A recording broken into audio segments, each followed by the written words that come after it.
It was misery for Paul Merson and Middlesbrough on Tuesday night, and it means that North East rivals Sunderland's destiny is now in their own hands. A win tonight will take Peter Reid's team one step nearer the Premiership. Can you feel the passion?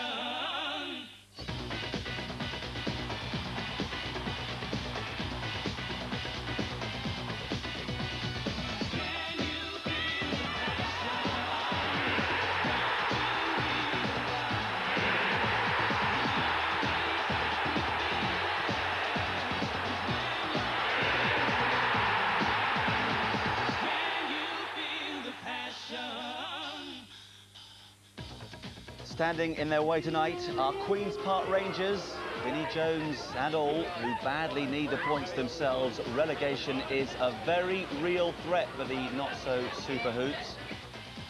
Messrs Dowie and Ruddock among the travelling party. Big night for Rangers. The magnificent Stadium of Light is the venue for our Good Friday nationwide league offering.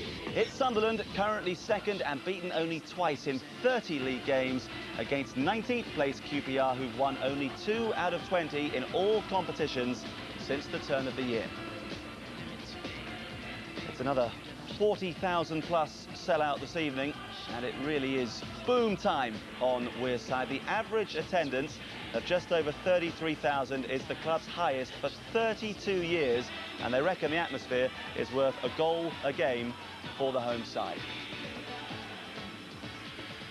Good evening. 3 weeks of the regular season to go, and it's still too close to call at the top and bottom of the First Division. No question that tonight's game is of real significance at both ends of the table. The form guide says a home win, but on their day, QPR can blitz the best. Middlesbrough will vouch for that. My guests tonight are Charlton's Mark Bright, who, as we'll discover shortly, had a key role in this afternoon's top v bottom clash at the Valley, and Rangers' leading scorer Gavin Peacock, who's currently sidelined by a hamstring injury. Now, Gavin, be honest, have Rangers travelled north today expecting to win?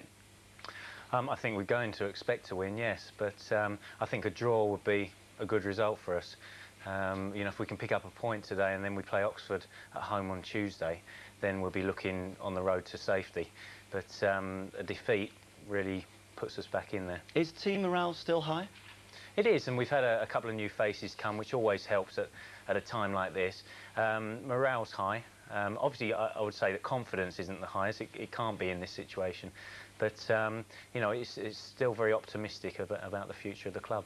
Of course, Mark, Charlton will be hoping that Queen's Park Rangers can do the business, but can they at the Stadium of Light? It's a daunting place to go to, isn't it? It is, yeah. I mean, our boys were up there in November and got a draw, and they said, you know, the crowd were on top.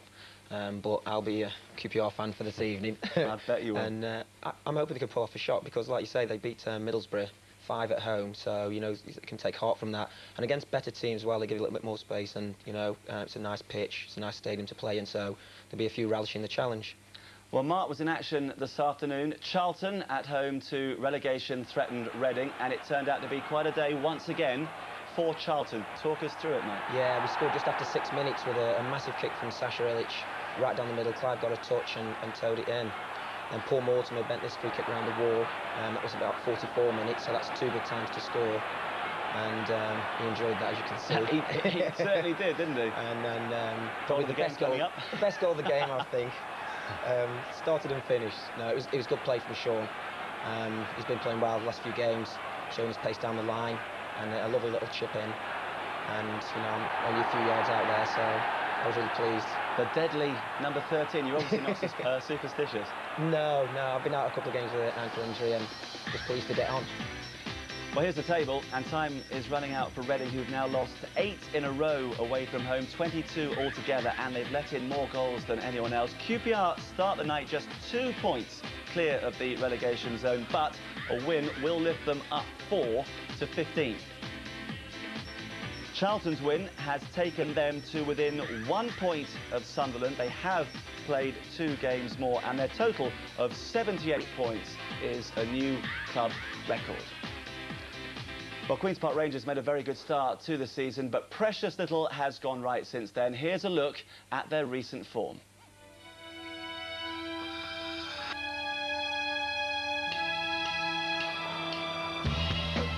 Having been as high as second in September, Rangers started March in a lowly 16th place, but then recorded the most sensational result of the season so far at home to Middlesbrough. The previously goal-starved home crowd were richly entertained as Mike Sheeran led the way with 2 in a 5-0 thrashing.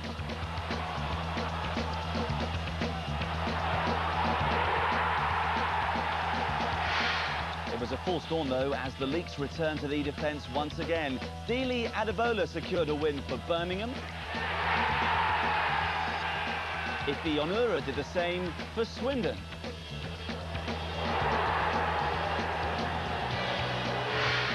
And even fellow strugglers Stoke found the gaps too inviting. Some emergency repairs were needed, and they came in the form of 2 unmistakable faces. The effect was immediate, if not familiar, as Neil Ruddock turned provider and Vinnie Jones striker in a battling 1-1 draw at Huddersfield. But despite the celebrations, QPR sank to 19th, their worst position of the season. The Jones of old was back in evidence at home to Wolves, booked inside the first 12 minutes of his home debut. And with the strikers off target once again, Ray Harford's relegation battle is well underway. Just 1 win in 6 games. They have the poorest away record in the division, only 2 wins on their travels at Crewe and Reading. They haven't won away for 7 months, and remember, Sunderland haven't been beaten at home for 7 months.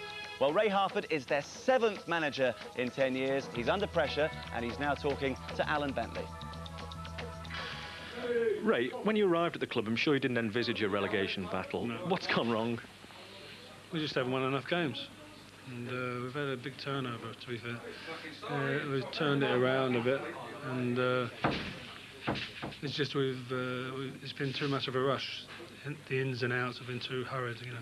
Now, one of the ins has been Vinnie Jones. What sort of an impact has he had on the club? Just presence, and he's a great motivator. I think that's a major part of the game, and he's done that very well.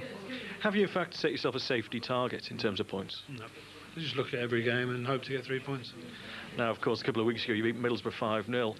How did, say, a side that can do that can then go and lose at places like Stoke? Because we've not had the same team. I mean, as I say, the changeover and the changes have been every week, and it's very difficult to get continuity. I don't think we've had the same team in 2 weeks running, and after that it becomes very difficult. We've had injuries, we've had suspensions, and we've had changed transfers. So it's been very difficult to get a settled team. It's going to be a full house here tonight. Is this the type of occasion your players, you think, will relish? Oh, well, I think we've got players who will relish it, yeah. I think Vinnie and Neil Ruddock particularly, and that's what they brought into the club for. Thanks a lot, Ray. No problem. Cheers. He looks a mite concerned. Gavin Peacock and Mark Bright were listening to that. What sort of atmosphere is there inside the dressing room under Ray Harford? Because from the outside, he looks a very, very serious man. Which is a very noisy atmosphere, because Vinnie's music's so loud, you can't really hear what the team talk is. But no, it'll be, I can tell you, in there, the boys will be revving each other up. The music will be on. Vinnie goes in, he puts up because obviously he's in a coaching capacity as well, puts up the set pieces, and then Ray will come in and start geeing everyone up, you know, 20 minutes before the kick-off. But as the manager said there, you know, we've got players of experience that will relish this occasion, and Vinnie's presence out there, Neil's presence. I mean, I thought Neil did well in the home game against Wolves. You know, he's bashing everything away with his head. They'll be needed out there tonight. Well, Ray Harford knows Vinnie Jones well. That's why he brought him into the club, to try and just instill a little bit of confidence. And from what you're saying, it sounds as though he is doing just that. Well, the key thing with him is his presence, and he does motivate other players, you know. I mean, I've played against Vinnie quite a few times, and most of the time he's trying to kick me. People say he's lost the yard, but he never really had any pace to lose. So, and he does have skill here. For Wimbledon against Arsenal a couple of years ago, a match winner at Highbury, he is an underrated player. No, he can strike a ball. He can strike a good ball, and you know he can pass the ball. He'll sit in the midfield. He'll talk to people and organise the midfield. When you're in a relegation battle, and Mark will tell you, when you're under pressure at any time, you need leaders on the pitch, players of experience, players who can pull other players together, and he'll be a voice out there. And he can also intimidate the opposition, which he's done, you know, throughout his career. Well, if Queen's Park Rangers are going to beat Sunderland tonight, they have to stop Kevin Phillips, who is perhaps the biggest and best signing of the year. £300,000 from Watford. Mark, that is terrific business by Peter Reid, isn't it? Absolutely incredible. I mean, we spent on 700 on Clive, and he's had a great season. But Phillips, I mean, he's flying the flag for every small player who's told that you're too small. You know, he's got a good leap, he's very busy, he gets around now, Quinn. And, you know, he's scored a lot of close-range headers. He scored one against us, but he's got good balance. He's good-headed, good technical player. And he's just having a season what every striker dreams of, really. 28 for the season so far. The club record is 34, set by Brian Clough. Do you think he can beat that? He's having a good go at it, that's for sure.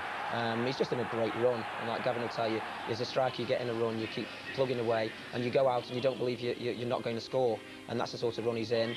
And when you're playing against lower teams in the division, you're always hopeful of grabbing 2 or 3.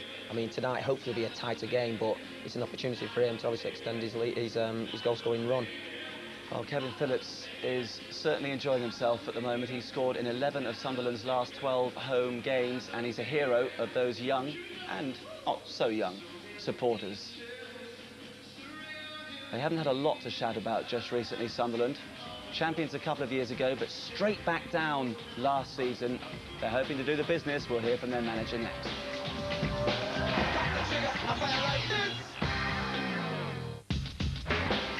Another big game of rugby coming up this weekend as the Allied Dunbar Premiership moves into the business end of the season. Live from Kingsholm, Gloucester take on the title-chasing Newcastle. So it's live Rugby Union Saturday afternoon from 2 o'clock right here on Sky Sports 3. Right now, we're concentrating on Sunderland, second in the nationwide First Division, against Queen's Park Rangers, desperate for points at the wrong end of the table. Well, Sunderland have been in the promotion race for most of the season, along with Nottingham Forest, Middlesbrough and now Charlton. This is how the run-in has developed.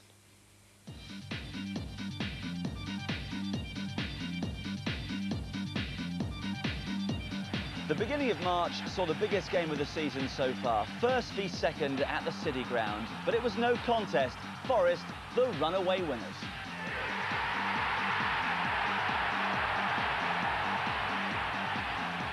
If that was bad for Borough, worse was to follow at QPR, where they let in 5. On the same night, Peter Reid's Sunderland faced their sternest test at leaders Forest and passed it with flying colours. Kevin Phillips among the scorers.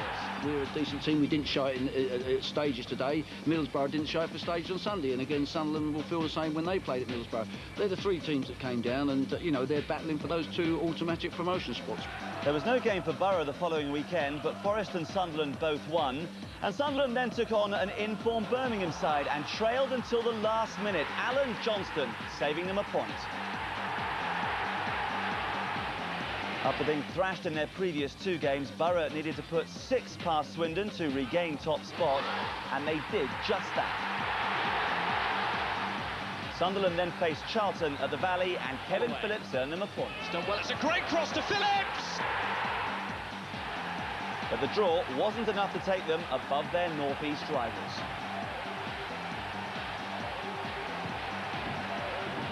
The following Saturday, Forest and Sunderland both won.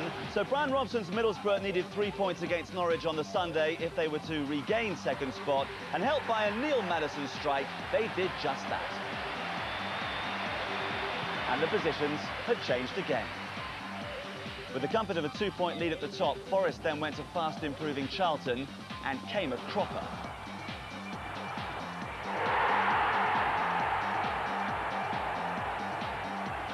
Meanwhile, Sunderland kept up the pressure with a win over Bury. Lee Clark among the scorers.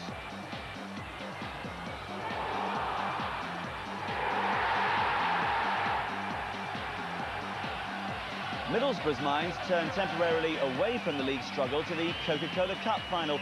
But even with new signing Paul Gascoigne, they couldn't break their Wembley jinx, and that defeat led to a hangover in the league.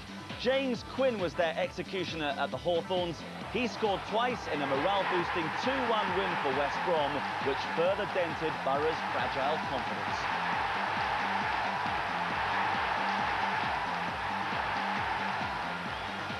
Dave Bassett's side then faced in-form Ipswich, knowing a win could give them a slight edge on their chasers. And Van was the man once again. Borough needed a win against Sheffield United on Tuesday to halt their poor run, but Dean Saunders put the home side ahead, and worse was to follow. And he's missed! Merson's penalty blunder ensuring another setback for Borough. But Charlton have gone from strength to strength, and their 5th successive win against Reading today has put them very much in the picture and left the situation looking like this. It's Nottingham Forest on top, Sunderland in 2nd place, Charlton in 3rd, and Middlesbrough down to 4th and starting to panic just a little bit. Terrific consistency from Sunderland after their modest start to the season. They're unbeaten in their last 9 games, so hard to beat at home, and they're the 2nd leading goal scorers in the country with 74. Charlton with 76, the only side to have done better. We've spoken about Kevin Phillips, Lee Clark, Alan Johnston, Niall Quinn, Alex Ray, Nicky Summerby. There are so many threats within that starting 11. Let's have a word with the manager, Peter Reid.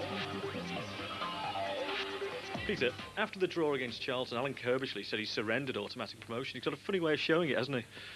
Well, I mean, people were talking about Nottingham Forest and Middlesbrough being up there. I never ruled ourselves or Charlton out of it. And I've said, like, 3 points for a win.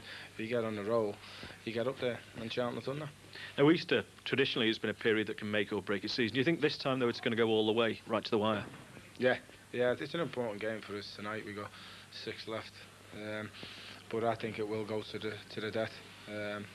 Possibly last game of the season. And how do you assess your current form at the moment? Not bad, having a go. We've got Craddock fit, and we've got Alex Ray back after suspension, and there's a healthy competition for places, and the lads are playing very, very well, and besides playing well, they're working hard for each other. In the last 2 home games, Portsmouth and Bury, 2 sides at the bottom of the table who are scrapping away. Is tonight going to be the same, do you think? Well, when you look at QPR's side, they've got a lot of quality players, and it surprised me a little bit that they're down there, but they've had a topsy-turvy season. I think it's going to be a real difficult game, but they've got players who can hurt us, and we certainly got players who can hurt them. And will the conditions be a leveller? No, it'd be great. Great for football out there. Windy, wet. What more do you want? Would have suited you. I don't like that summer football. That'll do me out there. Thanks a lot, Peter. Cheers. Well, he knows what it's all about. Gavin Peacock and Mark Bryder with me in the studio. Mark, Sunderland are looking very well placed. They have been so consistent in the past few months, haven't they? Yeah, from November. They come bursting through, and like you say, they're very hard to beat. They're strong, they're well organised, they're physical, they're a young team, you know, they've got everything going for them. And very briefly, do you expect them to win comfortably tonight? Yeah, I expect them to win. I'm hoping that QPR can pull off a draw or maybe a shock, but the form guide shows that they're very strong at home. And Gavin, realistically, you're expecting QPR to get a point, perhaps at best. It's going to be a fairly negative lineup, I imagine. Well, I think we'll go 5 across the midfield and play on the break. I've got a sneaky feeling we could get something out of the game. I'm just looking forward to the first 50-50 between Kevin Ball and Vinnie Jones. That's what I'm looking forward to. That'll be a painful 50-50, no doubt about it. Thanks, guys. More from you both at half-time. It's now time for us to join our commentators, who, as always, are Alan Brazil and Rob Hawthorne. Well, that Sunderland have got a ground fit to grace the Premiership, there can be no doubt. This really is one of the most imposing venues in the Nationwide League, if not the most imposing. But do they have a team fit to grace English football's highest stage? Well, for tonight's team, Jody Craddock's recovery from a hamstring injury and Alex Ray's availability after suspension posed a selection dilemma for Peter Reid, but the performance in the win over Tranmere means that Nicky Summerby, who scored in that game, and Chris Makin retain their places in an unchanged side. Craddock and Ray are on the bench, along with Danny Dicchio, who, if he gets the chance, will be looking for his first Sunderland goal against his former club. Yeah, strong-looking Sunderland side here this evening in a cold, windy northeast. Perez in goal, Makin, Holloway, Williams and Gray. Watch for Gray bombing forward as much as possible. Sunderland down the left-hand side, very strong in my view. Johnson just in front of him, 11 goals so far, superb from the left winger, predominantly right-footed, loves to come inside, get his strikes in. Clark and Ball in the midfield, watch for Ball. battling away with Vinnie Jones in the centre of the park. And Summerby down the right-hand side, tremendous width. Peter Reid has gone for tonight on both flanks. Johnson left, Summerby right. Up front, Quinn, the target man, with prolific goal scorer Phillips alongside. Just one change to the Queen's Park Rangers side that drew with Wolves in their last match. Steve Morrow is left on the bench, and George Coulsar, whose early career at Loftus Road has been affected by injuries, makes his return. The recent additions to the side, Vinnie Jones, Neil Ruddock, Tony Scully and Ian Barraclough, who was signed from Notts County, have yet to feature in a winning Rangers team. The Rangers, 1 point will be good enough tonight for them. Harper in goal. Back four of Bardsley, Reddy, Ruddock and Barraclough. I think Barraclough and Bardsley are going to be very, very busy indeed tonight. Razor Ruddock alongside the big blonde, centre-half Carl Reddy. And maybe watch for Coulsar. Coulsar, I think, will just sit in this space here, trying to protect his two centre-halves. Vinnie Jones alongside him. It's his type of pitch, wet, skiddy. Will be getting his foot in. Look for him, trying to nail Lee Clark early on. Quasi, good left foot on the left-hand side. Scully right. Up front, Kevin Gallen. Lovely to see him back alongside Mike Sherrin. Well, they're great exponents of theatre here at Sunderland. The football is the main event, of course, but they're well practiced in the arts of building up the atmosphere.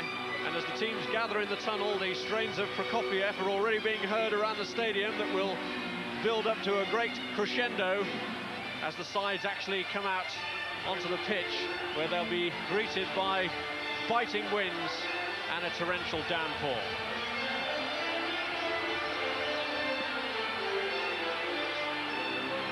Carl Reddy will lead out Queen's Park Rangers, who, let's not forget it, have a real battle of their own.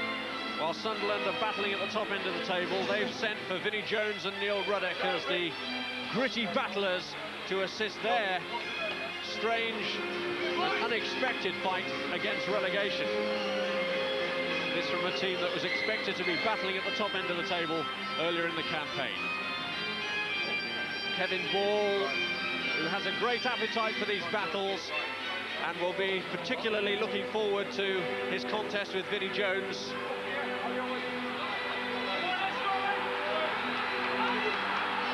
And here they come. Rob, is this Prokofiev? I didn't know you were a classic FM listener in the car. Well, they're great culture vultures here. And here they come as the music builds to a resounding climax.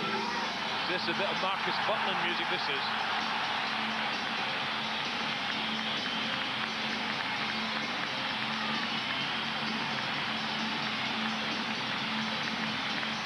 A great sound reverberates.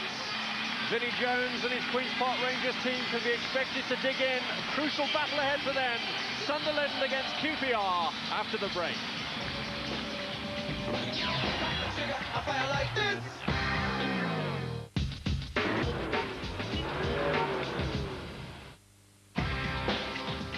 Here we go then, a crucial game for Sunderland, very near the top of the First Division, and Queen's Park Rangers all too near the bottom of it. It's back to our commentators and musical aficionados, Alan Brazil and Rob Hawthorne.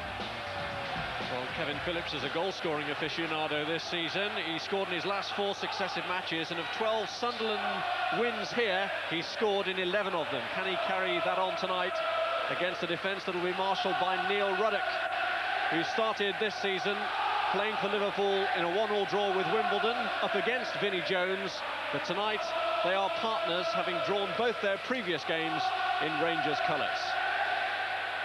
And on a night when the wind is biting and the rain will be blowing hard into their faces for this first half at least, Queen's Park Rangers will get the game underway.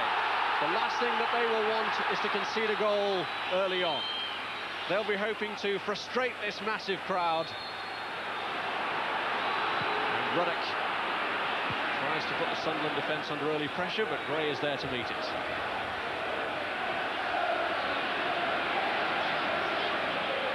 Gray already under pressure, forced to concede a throw. I think it's a real swirling wind out there, Rob. You know, I don't think it's favouring anyone just at the moment. You look at this QPR side, the added attraction of Jones, hardness in midfield, Ruddock at the back, long throw from Jones. Who knows, there could be a shock in the cards. Jones has delivered this throw to Quasi, who's found David Bardsley stretching. And Reddy comes in there, battling hard with Sunderland here, possibly on for a break. Well, Phillips wanted the early ball played. Clark was unlucky. He realised Phillips was all alone, busting through the middle. Tried desperately hard to give him it as early as possible, and couldn't get the ball out his feet. But what a threat this Phillips is. 28 goals in total Kevin Phillips has scored this season. And bearing in mind that the lashing the pitch has taken, it's bearing up considerably well.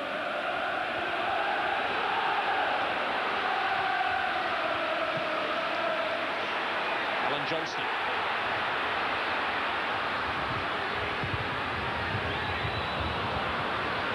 This is Barraclough.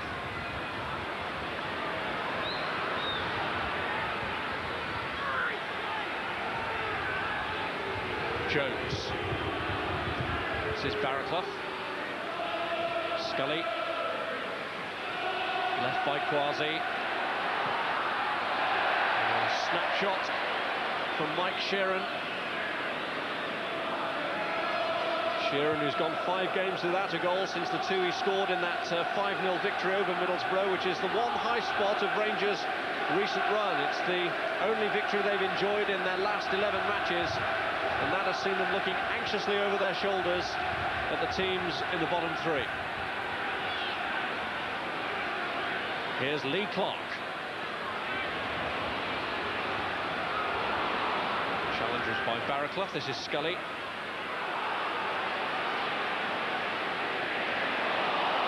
Inslides making, and the goal kick is given. Scully's shown a good bit of pace there, Rob. Maybe a little bit unlucky with the decision, but I think tonight is a game for wingers. Lovely greasy surface, get the ball wide, use the width, because in that midfield it's very congested. Quasi there, along with Vinnie Jones, battling against Clark and Ball.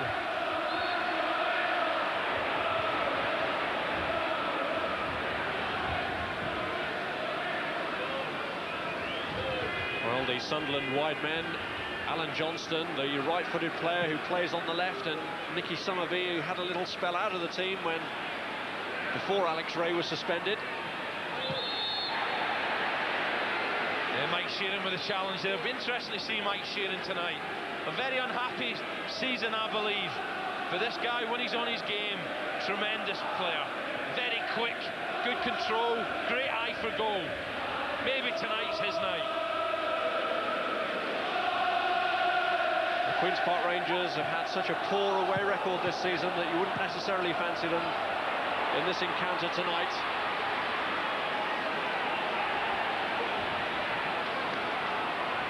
They've massed their ranks. They're trying to prove difficult to break down to a rampant Sunderland team who you'd like to say were feeling the heat from Charlton after their victory earlier today, but heat doesn't necessarily go in the right sentence here tonight. Mind you, superb from Charlton, keeping the pressure up. What a run they've had.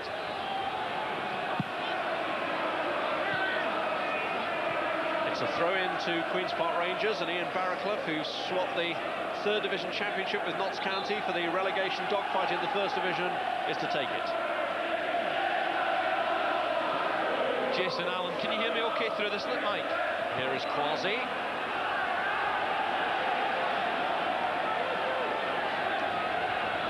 To Lionel Perez, who's making his 70th consecutive league appearance for Sunderland tonight. He's been an ever-present in the team ever since he came in for Tony Coton last October. Ruddock. Summerby. That's Ball, looking for Quinn. And Ruddock trying to help it back. And just getting enough on it.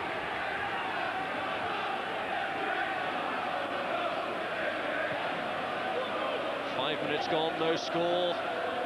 Just 2 defeats in 21 games here for Sunderland this season. Queen's Park Rangers trying to make further indentation into that impressive record. But here goes Summerby. Gray. Clark has pushed forward, Reddy had to get there. This is Phillips.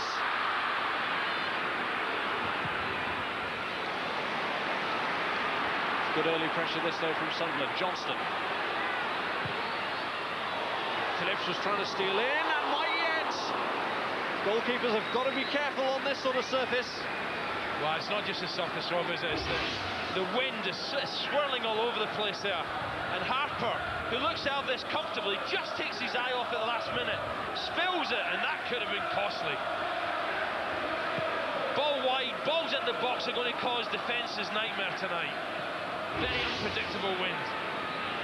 Last played, want to give an opportunity like that to, in this season of all seasons, is Kevin Phillips. Good digging in from Clark. Aiming it for Quinn, and the outstretched boot of Reddy just got there. Yeah, it's a hungry-looking Sunderland tonight, roared on by this magnificent crowd. They've seen their big rivals, Middlesbrough, stumbling with those recent results at West Bromwich Albion and at Sheffield United. Sunderland really have the bit between their teeth now. This is Scully. Shearer has pulled away to the far side. It's cleared in the end by Gray. QPR just telling Sunderland, yeah, we're not here just to make the numbers up. We can attack with pace as well, especially down the left-hand side with Scully. Cleared by Holloway. Ruddock. Clark. Phillips. Foul by Ruddock. Any malice in that, Rob. Ruddock, you know, Phillips just got across him there. Here's Somerby. By Ruddock.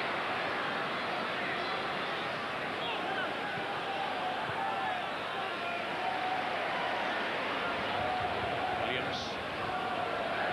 Gray.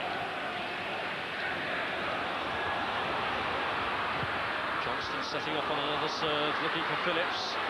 Barnsley having to be very careful and judge it just right.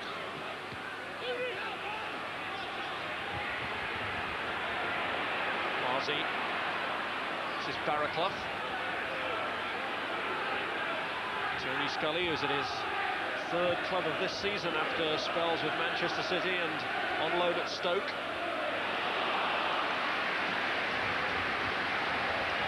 Played on both sides since he joined Queen's Park Rangers.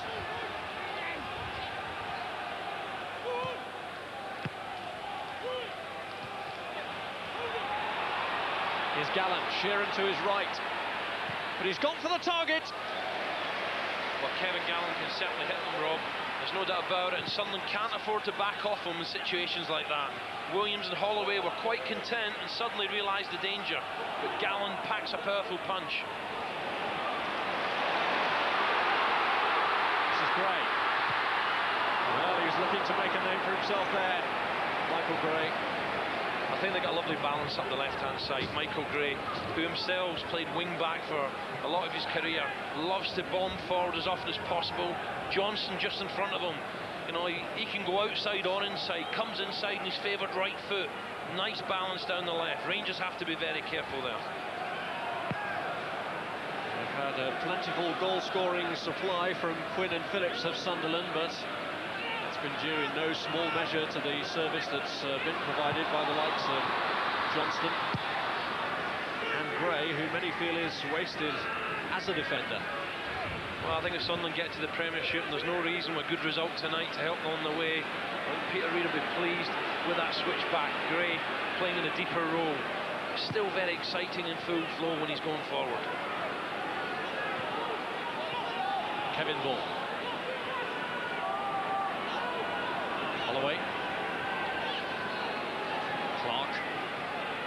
This is Macon.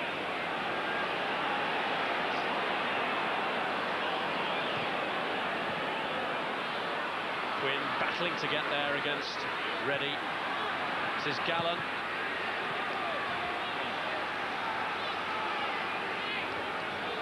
Throw into Queen's Park Rangers. Won just 2 games since the turn of the year, both of them at home against Crewe and Middlesbrough.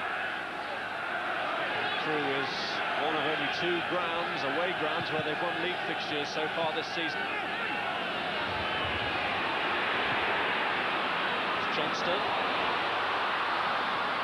Once again, the wind playing a big part now. Quinn couldn't quite judge it. Skipped off the greasy surface. Out for throwing. It really is a dreadful night for football. You wouldn't think it though, Rob, with the noise around here. Well, it's enough of an assault course anyway to run into the season without hazardous conditions like this. Pressure being very firmly applied there. A Holloway by Gallen. Gray joining in the tussle too, and Queen's Park Rangers winning the throw-in. Gallen with just a nasty nick just to the side of his left eye. Maybe a little elbow. But nice to see Kevin Gallen back. Nice to see this man back too. David Bardsley missed virtually all of, in fact did miss all of last season. So one of these games that someone just have to be a little bit careful. You look on paper, Rangers away record desperate, terrible, but you look through the side and there is quality there. Sunderland can't take them for granted. The thing is, Rob, Sunderland only know, I think, one way how to play, home or away. They love to get it wide in the attacking numbers. Clark, Phillips offside. It's a adventurous away formation has served them well. They've got the best away record in the division of Sunderland. Shearer. Pulsar putting the pressure on Clark.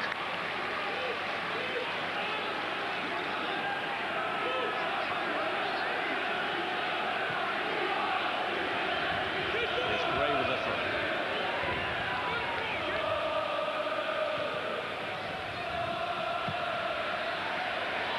Phillips.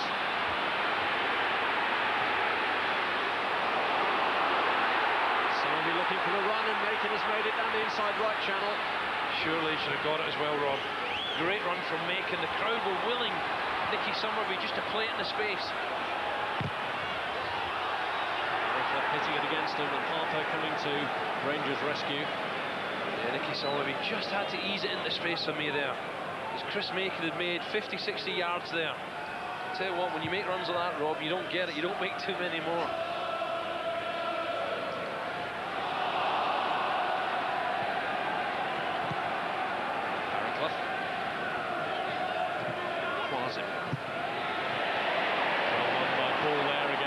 We said what an interesting contest that would be tonight. Ball winning that particular duel, and Clark making good progress. Looking for Summerby, but too much of it shown to Barraclough. Given away by Summerby. Nicky Summerby back on the side. Played well last week. Just started the game off a little bit. Lack of confidence. He needs a couple of telling crosses, because when he gets half a yard, he can swing them over beautifully, especially for Big Now Quinn. Foul by Macon.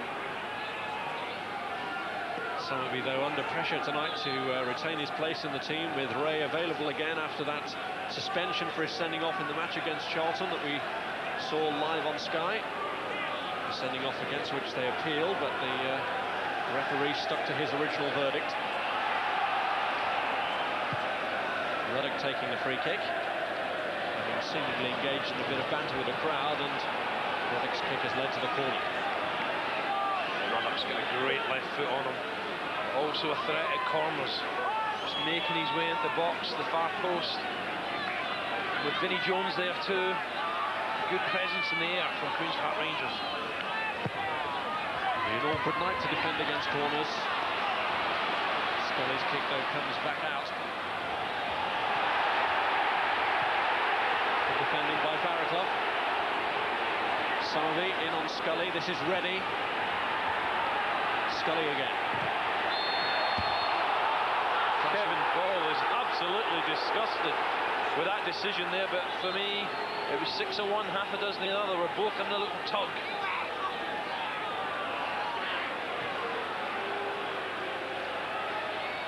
Scully.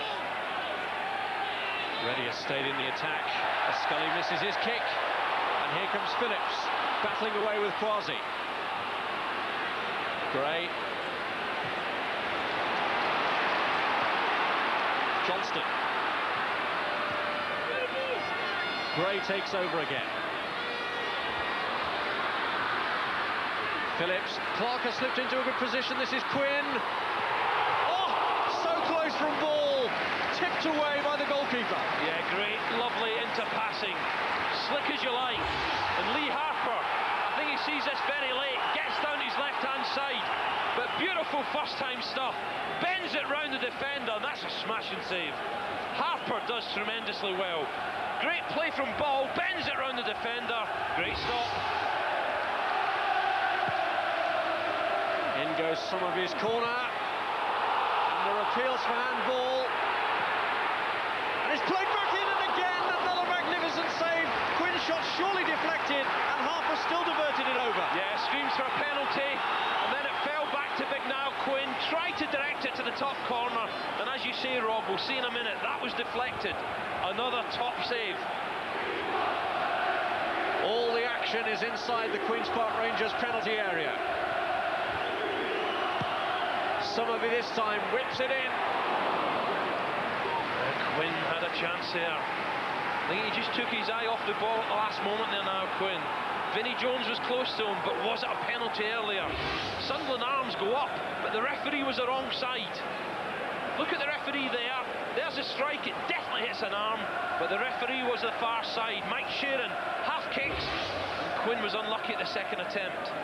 Brian Coddington, the match referee, not well placed to see if those protests for a handball were justified.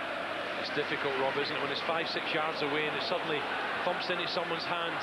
Sheeran, yes, it did make contact, but what could he have done from 5 yards?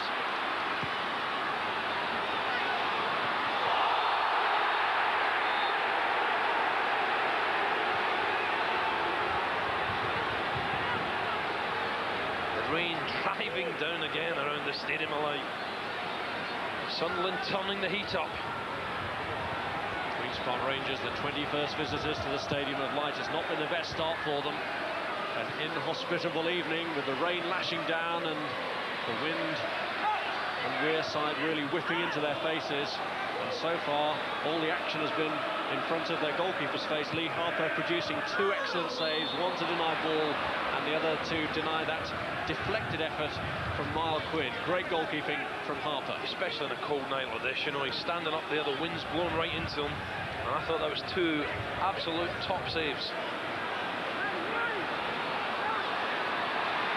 Clark. Phillips, the furthest Sunderland player forward.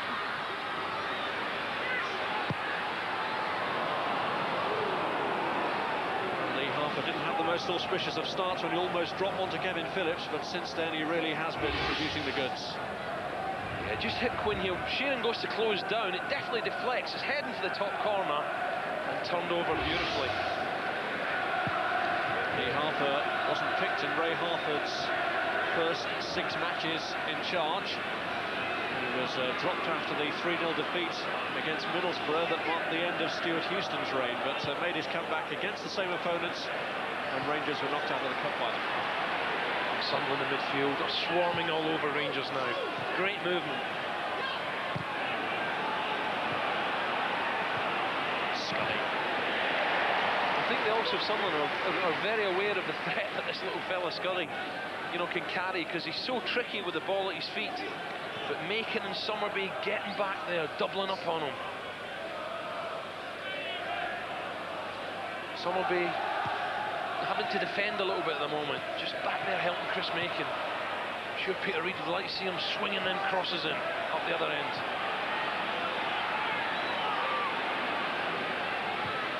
Ardsley. Clark. Now Johnston's gone on a burst, covered now by Ruddock. Definitely an exciting side to watch, aren't they? Especially at home, Sunderland. They get so many great runs from midfield, bursting forward to Sam Johnston. I think, Rob, the incentive 7 points clear of Borough with a good win tonight. I think there'll be a few celebrations in the town tonight if it happens. There goes Phillips. I don't think there'll be too many. We're talking about Premiership maybe next season. I think there's too many Premiership grounds are noisier than this.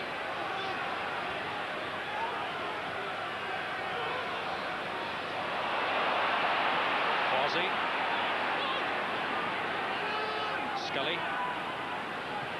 Back comes Summerby again. Barraclough. Oh, you see the Whitten take the ball there. Sheeran did well to gallantly keep that one in for David Bardsley, for whom room has suddenly opened up. Ball went across to plug it, but this is Sheeran again, whose persistence in the first place won the possession for Rangers. Good play from Johnson there. I think that's where the balance, Johnson and, you know, we said earlier, Gray, they do work hard together, and Johnson's got pace as well. Gray, we know, is lightning fast. Maybe not the best defender, but his pace gets him out of trouble so many times.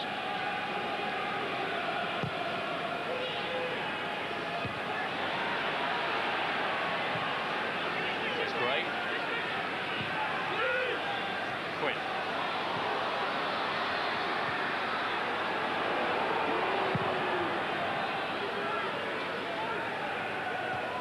Gallup. Sheeran. And back by Macon.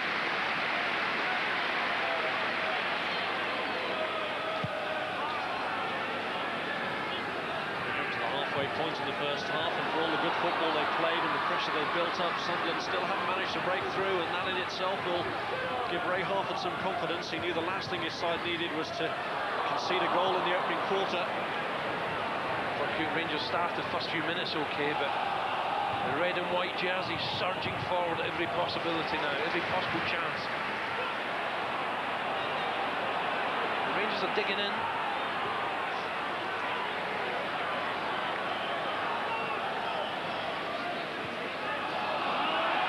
Here's Macon.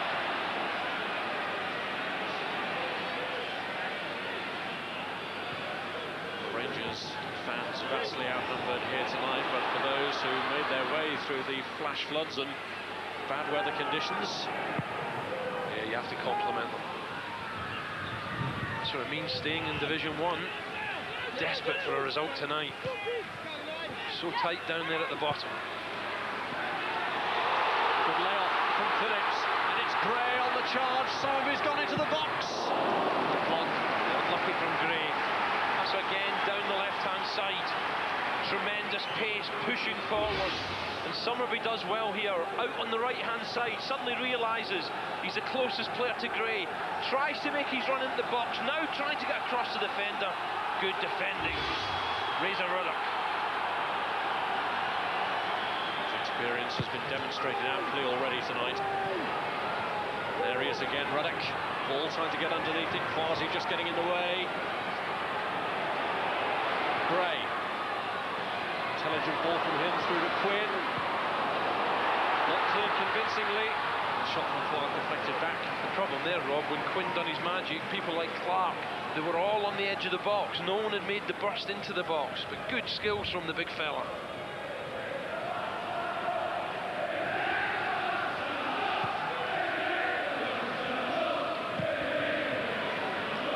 So far doing well to resist against a Sunderland side, second only to Charlton in their goal scoring.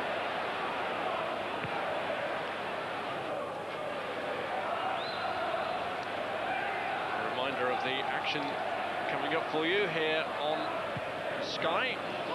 Just 8 days to go until Prince Nassim Hamed makes his next world title defence, one of 3 World Championship fights on a special Sky box office promotion on Saturday week. And for further information, that's the number to call, 0990 800 888. That's 0990 800 888. And football action on Easter Monday at 12 o'clock. It's a 12:05 kick-off, that match. Nottingham Forest against Wolves on Sky Sports 2. Sure, Rob, the Forest boys will be watching this one tonight. So far, so good for them. No breakthrough yet for Peter Reid's side. Sunderland here looking to go within a point of Forest, who've got a crucial game themselves tomorrow in West Yorkshire at Bradford. Here goes Sheeran. Quasi up ahead of him. This is Scully. Quasi stayed in the box. Sheeran's in there too now if Scully can work his magic. Good play again from Macon. Scully had 3 or 4 blue and white jerseys in there. Just needs half a yard to try and clip it in. But Macon again doing a good job. This is perhaps where I think Rangers have got a threat. Carl Reddy heading for the goal post. near post, Jones's far post, Ruddock's in there. They need a good delivery.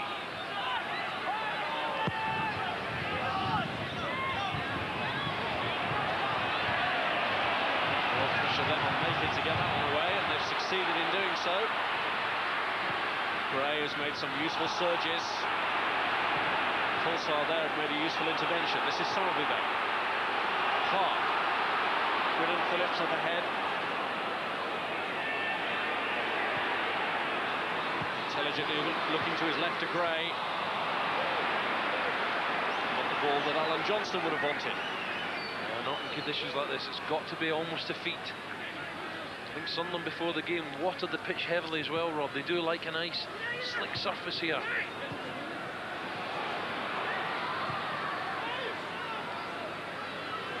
Sunderland really riding on the crest of a wave at the moment. Wins in their last 3 matches. Crazy. He had a beautiful run there from Scully. Just had to slip it in and use his pace. They're looking for Gallen here, and he's found him! Well, that was a great chance. Barraclough suddenly looked up and saw Gallen, who couldn't direct his header on target. Darren Williams got caught there. Gallen had spun to the far post, but what a ball from Barraclough. And really, Kevin Gallen from 6-7 yards, so a little bit further to be fair to him, should have hit the target at least. Williams just caught on his heels. So it shows you the threat of Rangers. Quick break again. Gallen very quick to spin away. And the service, the delivery was perfect.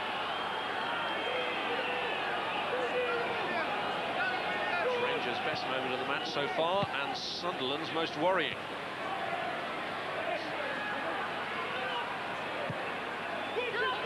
Here's Somerby. Aiming for Johnston, and he's picked him out magnificently. Clark just behind. He's taking on Bardsley, though. And the goalkeeper spilt it, and Quinn is in there. And Sunderland take the lead. Harper lost the greasy ball, and Quinn said thank you with his 12th of the season. Well, now Quinn couldn't believe his luck. I have to say, what a great ball from Somerby. Johnson's touch is not the best. You think the chance is lost here. Squares up David Bardsley, gets it on the left foot. Harper just spills it. Great reactions from Niall Quinn, and the ball hits the back of the net. Harper took his eye off it at the last moment. Great reactions from Quinn, and Sunderland 1-0 up. What a shame for the goalkeeper. 2 great saves earlier on. That goes down as a mistake. Niall Quinn, who scored near the end of the meeting at Loftus Road to settle it 1-0 earlier in the season, put Sunderland 1-0 up here, and having made that breakthrough, here they go again, looking to put Clark through this time, but it's the experienced Bardsley who's there, but now he's given it away. This is Somerby! Wow, Somerby will be very disappointed with that strike, but what a ball for the goal. Niall Quinn tremendously well, just when I thought Russell had done too much. The goalkeeper seems to have it covered, just spills it, but look at Quinn's reaction in front of Ruddock and prods it home. What a break for Peter Reid's men.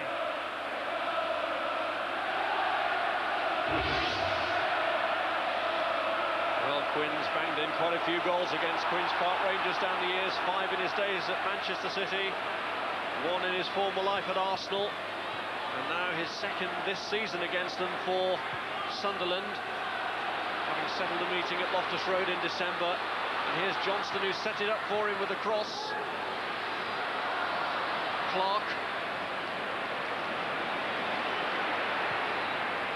Quinn is again calling for it, and he's pulled away from Barraclough, but it's just too long for him. Well, now Quinn couldn't believe his luck, could he? But saying that, he wasn't on his heels, he reacted the quickest, stuck out the right leg and just prodded it past goalkeeper. So Lee Harper, I have to feel for him. 2 tremendous saves earlier on, the QPR keeper, and just took his eyes off it at the vital second. Well, one of those vital saves was a deflected effort from Niall Quinn, and he did well too to keep out an effort from Kevin Ball, but he'd had early warning of the conditions when he almost let one go to Kevin Phillips. Phillips didn't take advantage, but on this occasion Quinn did, and the despairing looks of Ruddock in the wake of that goal really told it all. Quasi Sunderland rampant at the moment with Clark. Johnston tearing away to his left. It's Alan Johnston. And that one's cleared by Ruddock. And then by Bardsley. It's still chaos in the area though. Somerville looks to bring it under control. Kevin Ball. And given away by him as another move of great promise for Sunderland breaks down. Only temporarily though. Clark. Phillips. Gives Reddy to slip. Surely held back at the edge of the area. And Reddy in big trouble here as Brian Coddington, the referee, calls him towards him. Well, I tell you what, Rob, I'm not sure he was the last man. This could be harsh. If this is a red card, this could be harsh. We'll see it in a moment. I feel for Carl Reddy here. He's now thinking, I'm having an early shower. It was great play from Phillips, great awareness, lovely touch. Was Carl Reddy the last man? Well, the referee judges not, it's yellow. Wow, Rangers fans breathe a sign of relief. I think he was in line with his two full-backs. Great play from Phillips, certainly dragged back. Watch the arm go out there. He's not the last man. Ruddock's half a yard back. Well, good decision. If they want a left footer from the free kick, it's Gray.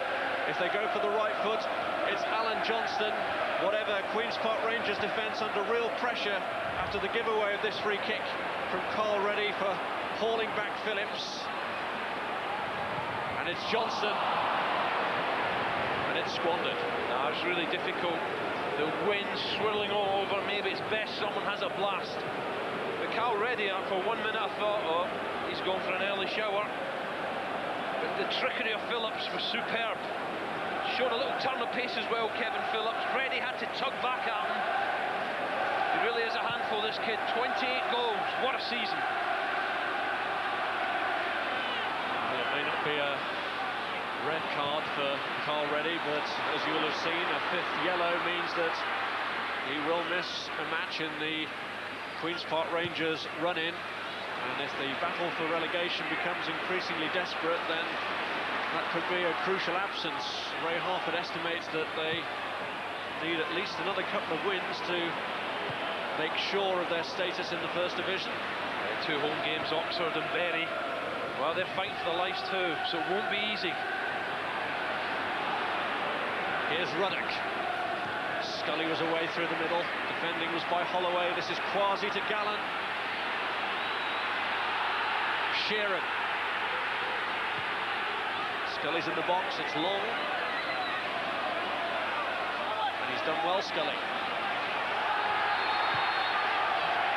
But then he was... Good little scrap between them two, isn't it? Macon sticking to his task, Scully up, clambering all over him. The QPR, when they go forward, Rob, they're quick to get up and support the front players. They're not sitting back trying to get behind the ball. When they break, they get bodies forward quickly. But that vital breakthrough from Niall Quinn. Packed house here, Stadium of Light. What a beautiful stadium, look at that. Well, had Gallen scored with his earlier effort, you wonder just what sort of an effect that would have had on the course of the game.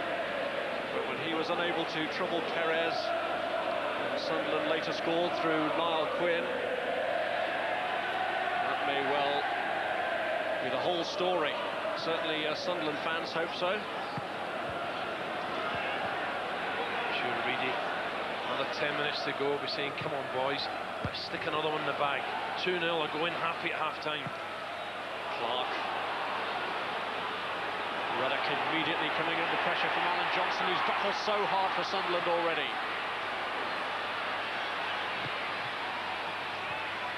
Somerville. Clark. Here's Williams.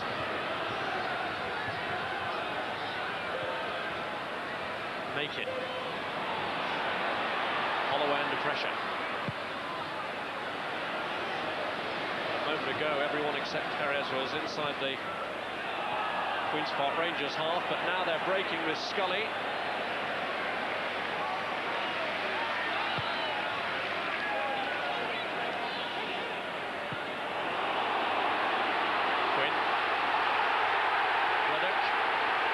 Challenge, the foot may have been high, but a good advantage played. This is Clark, And away goes Phillips.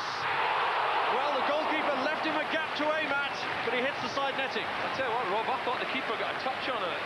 Maybe my eyes are deceiving me, but there was no Sunderland claims for a corner. But Phillips, the confidence in this to hit it first time.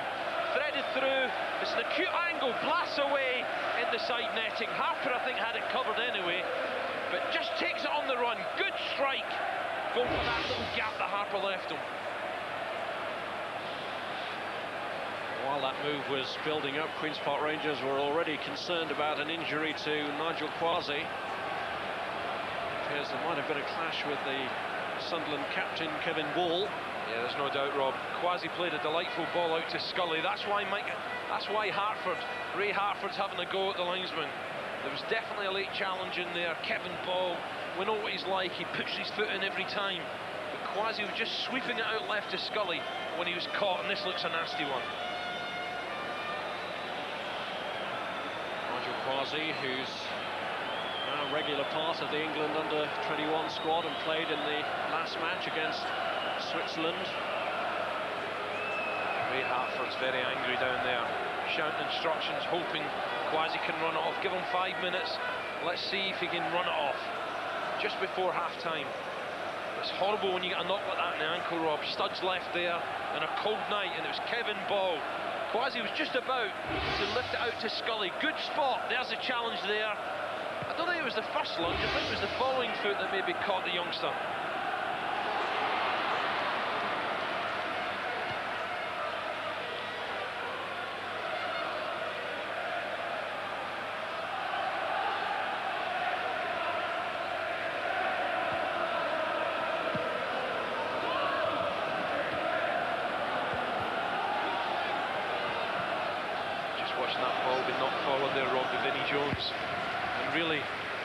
He's playing this first half, hasn't really been involved.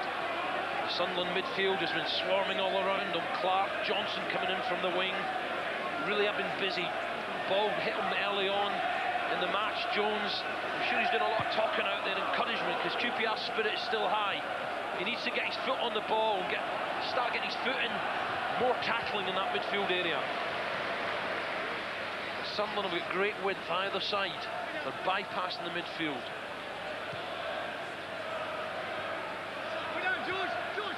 Quasi now back on the field, wins the throw.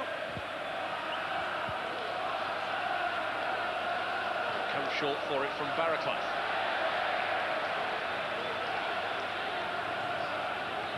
Quasi, you can see the agony in his face. Horrible cold night, studs down the ankle. You have to try and forget about it.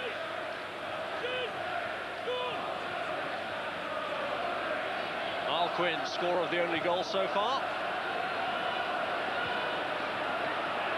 Lee Clark. What a bag he's been for Peter Reid this season, Clark. Superb. As Vinnie Jones snaps away at him. Somebody there is taken down by Neil Ruddock. And Ruddock, who is already attracting jeers from the crowd, gets even more now as he gets his name taken. He's got to be kidding. That's why he was giving the ref, I think, a bit of lip. I think he's seen the yellow card coming out of the ref's pocket. QPR now getting a little bit unsettled and frustrated. Was late. So Queen's Park Rangers, 2 central defenders, both with yellow cards against their names. Some of his kick looking for Quinn, ready in the way. Cal ready, any set piece, he's the man who's watching now, Quinn. Johnston against Bartley.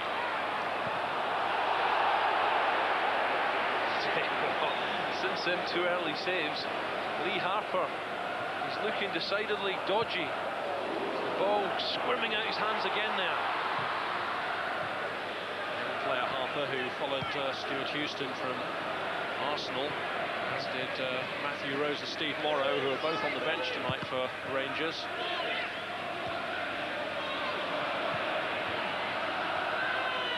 Feel Rangers then get Mike Sheeran more involved in the game, because he is lightning fast. Sheeran, there's a good chance fell to Gallen, but the strike partner Sheeran was playing on the right hand side of Gallen.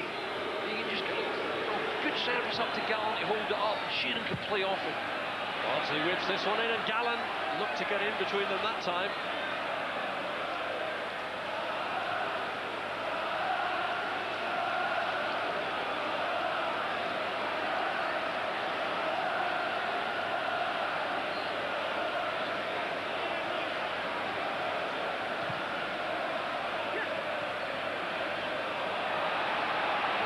Phillips. This is Scully. He's given it away to Quinn. Again, Sunderland have bodies all round Scully there. Ball was there. Summerby was back there, and so was Phillips. Well won by Coulthard. Gallant.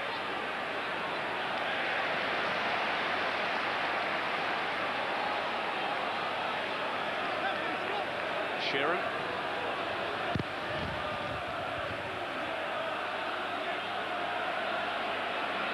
Goes back a long way as Mike Sheeran. Ruddock. Cleared by Holloway. I just feel the wind has blown from right to left into the faces of the Sunderland players, Rob. It's changed round now, and that won't help them second half.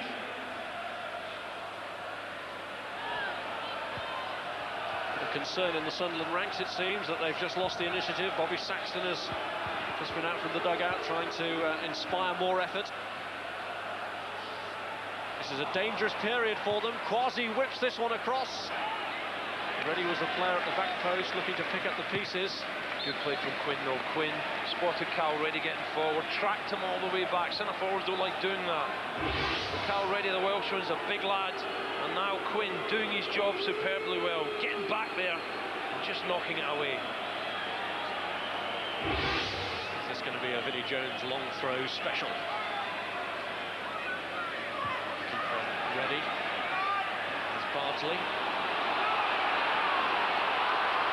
Is there ahead of Jones, and this is a good break from Sunderland. Phillips is up ahead.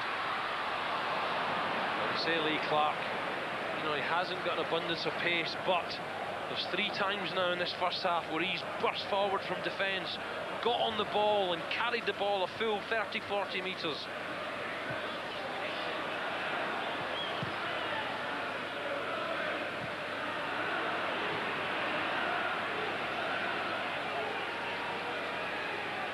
A touch by Vinnie Jones.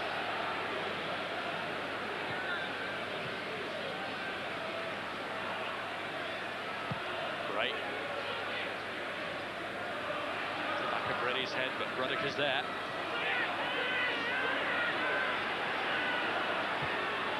Johnston aiming it for Summerby. Those two have linked up so well on either side, and Macon has made another of these useful breaks. Summerby aiming it towards Quinn. Reddy clears. This is Gray. In towards Phillips. Tell what's interesting here, Rob. When a player's in 2 minds, a Sunderland player, you know, should I put it in the box or should I have another touch? The crowd make their mind up. The crowd are screaming, get it in, get it in. Summerby found out there.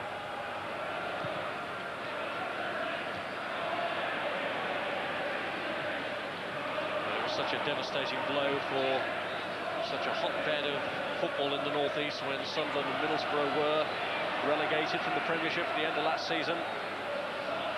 Can Peter Reid's team put one over their old rivals, stretch further clear of them here tonight? He's heading and kicking every ball, really, isn't he? He's desperate for a second goal. I'm sure he's desperate to be out there. He'd love to be out there in the thick of this battle. Former Queen's Park Rangers player, of course. Peter Reid had 10 months there, in which he made 29 league appearances.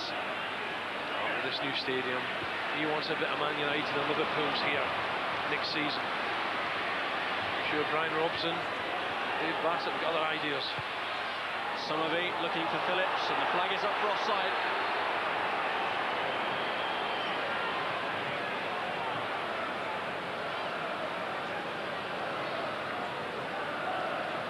I believe it was he that was offside. Busy little player, you know, we've spoken before several weeks ago, Rob, how well he leaps. Not the tallest of strikers by any means, but he hangs in the air, and he's got body strength about him. Phillips again, and now a chance to show his strength. He's left Bardsley. Well, it looked like the goalkeeper's ball, but Barraclough got in the way of it, and it's gone behind for a corner unnecessarily conceded at this late stage of the first half. Well, Barraclough saying to Harper, hey, I didn't hear you shout, and if I don't hear it, I can't take chances. Great play from this fella again, Phillips. Look at his speed, he's burst, he looks up, doesn't think about the shot. Where's my strike partner? The goalkeeper very upset. Quinn got a touch onto it, and it's cleared off the line by Bardsley. Bardsley! David Bardsley standing between Sunderland and a second goal. Turned back in by Holloway, ready this time underneath it. Quasi. Oh, what a vicious cross that was, Rob. Vicious cross with the deftest touches for Niall Quinn. And Rangers survive, thanks to Bardsley. Jones. He's found Barraclough.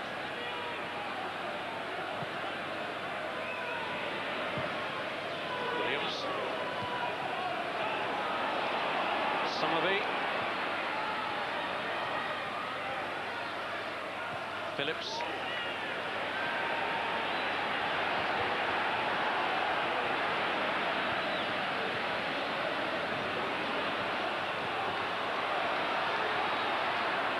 Johnston.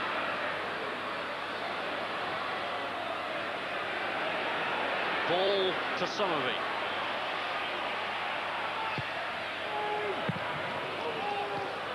Cleared to Scully. Just feel Barraclough's got to get a little bit closer to Summerby. He's had a few yard free, just whipping it in at ease. He hasn't put too many great balls in there, but you keep giving him chances in time, he will do. Barraclough's got to close him a little bit quicker. Half-time and Queen's Park Rangers getting the difficult game they might have expected as Sunderland look to keep up the pressure on Nottingham Forest, and certainly Niall Quinn has at the halfway stage helped them to do that. His goal coming after a great crossfield ball found Johnston, and as Harper spilled it, Quinn was there to pick up the empties.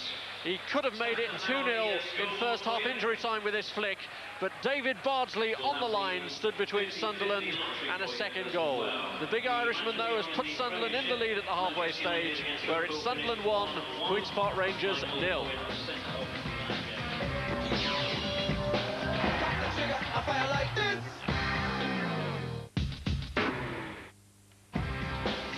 Another big day of live sport coming up on Sunday across our 3 sports channels. On Sky Sports 1 at 3 o'clock, it's live Scottish football, the Old Firm derby between Rangers and Celtic, followed at 6:30 by live Super League as the Bradford Bulls take on the Leeds Rhinos. There's live snooker over on Sky Sports 2 from 2 o'clock with the final of the British Open.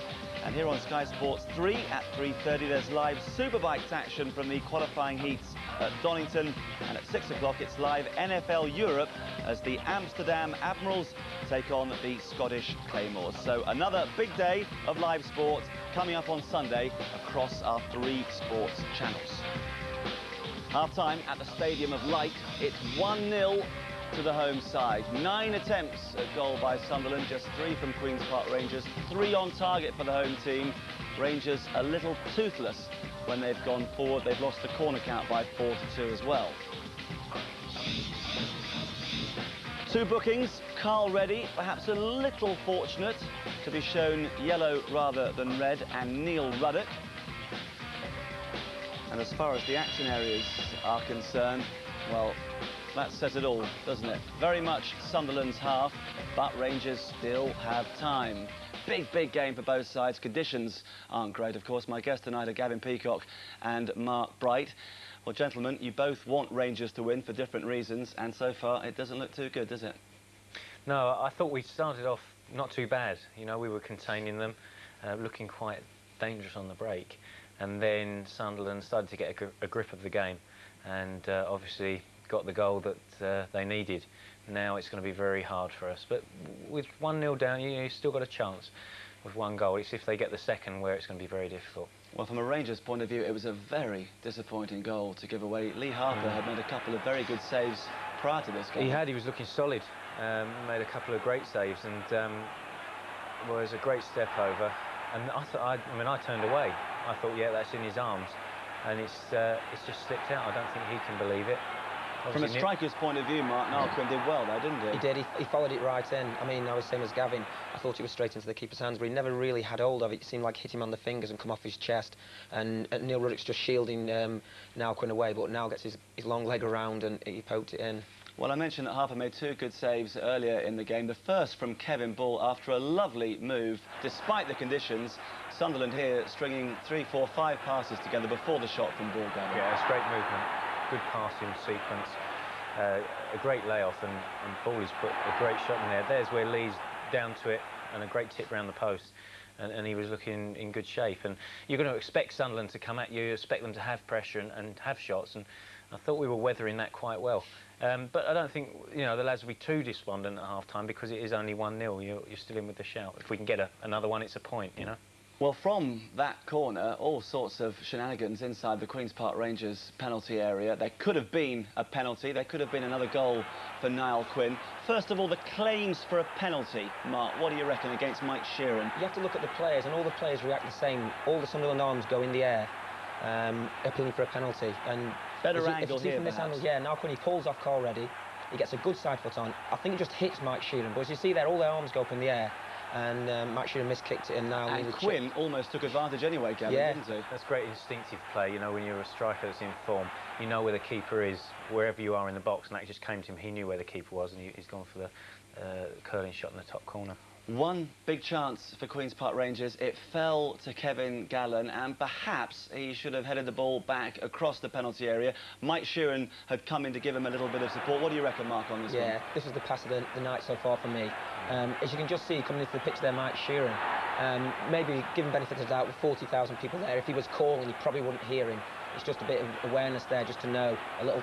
And ironically, after this, a minute later, Sunderland go down the other end and the goal score. went in. That's right. Just before half-time, it could have been 2-0. A wicked in-swinging corner from the right. And Niall Quinn, who seems to be adjusting to the conditions very well, almost gets on the end of it again. Yeah, he just gets a slight touch there. Then there's a little ricochet. And Bardsley clears it off the line. There's the touch, there's a ricochet. I think Lee Hopper's just a little bit unnerved. He leaves his line there and he doesn't get near to the ball. And from a corner with keepers, if you leave your line, you must get the ball because obviously you're leaving the goal open. 1-0 to Sunderland at half-time. Gavin Peacock hasn't given up hope. I'm sure Ray Harford hasn't either in the dressing room somewhere beneath the main stand. But at the moment, the home supporters have every reason to be confident. Remember, Sunderland haven't lost at home for 7 months. Queen's Park Rangers haven't won away from home for 7 months. And the form guide is going according to plan at the moment. We're back in a couple of minutes.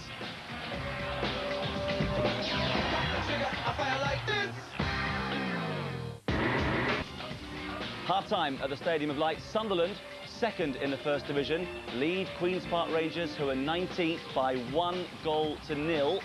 A sloppy goal to give away. Gavin Peacock and Mark Bright are my guests. When you're in relegation trouble, Gavin, you can't afford to let in that sort of goal, can you? No, it's the last thing that we needed at this stage, and it gives Sunderland the lift, the crowd the lift, and everyone's behind them. I think from our point of view, second half, when you're playing one up front, I think at least one of the men in midfield's got to have iron lungs, got to be able to keep making runs forward. And I like to see Nigel getting on forward, making runs in the corners and stretching them out. OK, there's still time for Rangers. Let's rejoin Alan Brazil and Rob Hawthorne. Well, Niall Quinn's goal has given Sunderland this half-time lead. Queen's Park Rangers haven't played outside the top 2 divisions for some 31 years. They spent 11 in this division, 20 in the top flight. But defeat here tonight, and they certainly will be looking anxiously at the teams below them, and in particular their results tomorrow. Stoke against Portsmouth is one that stands out, as 2 of those in the thick of the relegation battle come together. But the important priority is what Rangers can do for themselves as Sunderland get the second half underway. Bardsley there with a header. Bardsley, one of the experienced players in this Queen's Park Rangers backline that they hope can lead them out of trouble.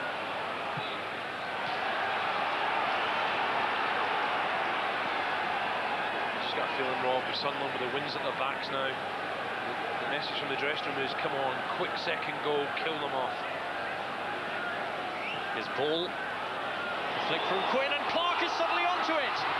There was no one to his right for Clark, but he does well and wins the corner. He's covered some ground tonight, Lee Clark, thrusting forward again, this time straight at the box. Lovely flick from Quinn. Clark takes a touch, tries to fire across, there's no one there, but gains a corner.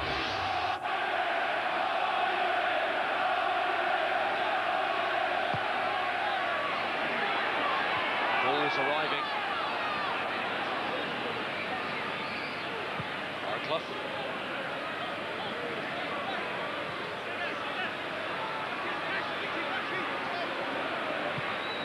Clark again, finding Quinn. Quinn this time turning ready, lining it up. And Phillips taking a real stumble at a very unfortunate moment.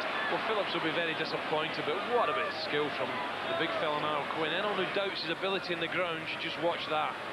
Superb, very unselfish.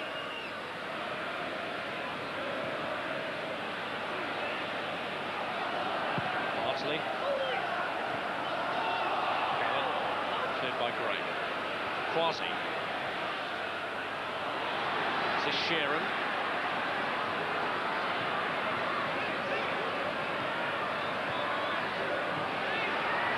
Quasi. 2-1 from Mike Sheeran. Yeah, disappointing. Nice to see Quasi back on. I thought maybe half-time with that earlier ankle knock, he might not have returned.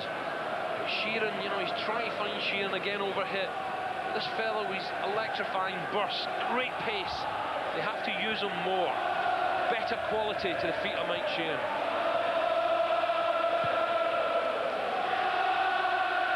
Yet again, the noise around the stadium of light is deafening. In the 3rd minute of the second half, Sunderland holding the lead given to them by Quinn in the first 45 minutes. I really feel, Rob, if they secure the victory tonight, I think they think they're there. I really do. 7 points for Borough to try and make up, and Charlton is an awful lot at this stage of the season.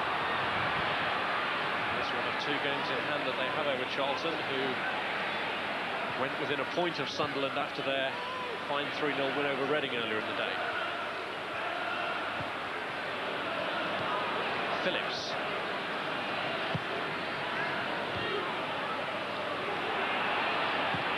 Ready. Just as they did when they won this division 2 years ago, Sunderland made a very slow start to the campaign. It was a massive disappointment for them when they were unable to open the new Stadium of Light as a Premiership club. But really, you have to think of where they were when Peter Reid took over, in the bottom 5 of this division. And if they do manage it, 2 promotions in 3 years is some achievement. Tell you what, I've seen it all now. Reedy well, Ollie. He knows at 1 that it's very, very dicey indeed. Hesitation there when Gray came in and sorted it out. Aiken. Nicky Summerby. Link up with Phillips. Quinn is ahead. Johnston out to the left. He's picked him out once. The devastating effect already. And he's found him again, Johnston. And this one deflected away from Quinn's path, but for a corner. What a ball from Summerby. That's excellent play from Nicky Summerby again. Watch Johnson call for it. He's just coming into the picture. The arm's up. Summerby says, there you go, son. Sort that one out. Comes in on the favoured right foot, tries a bender. It's that combination that led to the goal. Johnston couldn't find Quinn that time, though.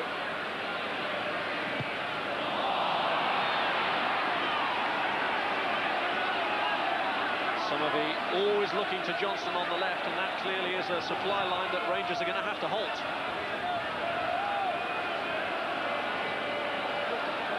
It's a very potent attacking force, isn't it? Surely Harper, Ray Harper have said, OK, you made a mistake. 2 great saves before it, forget it, son. Keep your confidence up, we need you. Keep us in the match. Rangers have got to dig in, especially in midfield areas, start winning a few. Driving forward, trying to pin Sunderland back. We feel if Sunderland get a second, it's curtains.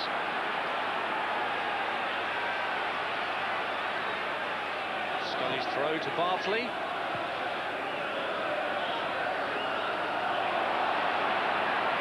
Very convincing header away from Holloway, but he's sorted it out well in the end with that challenge on David Bartley. This is Johnston.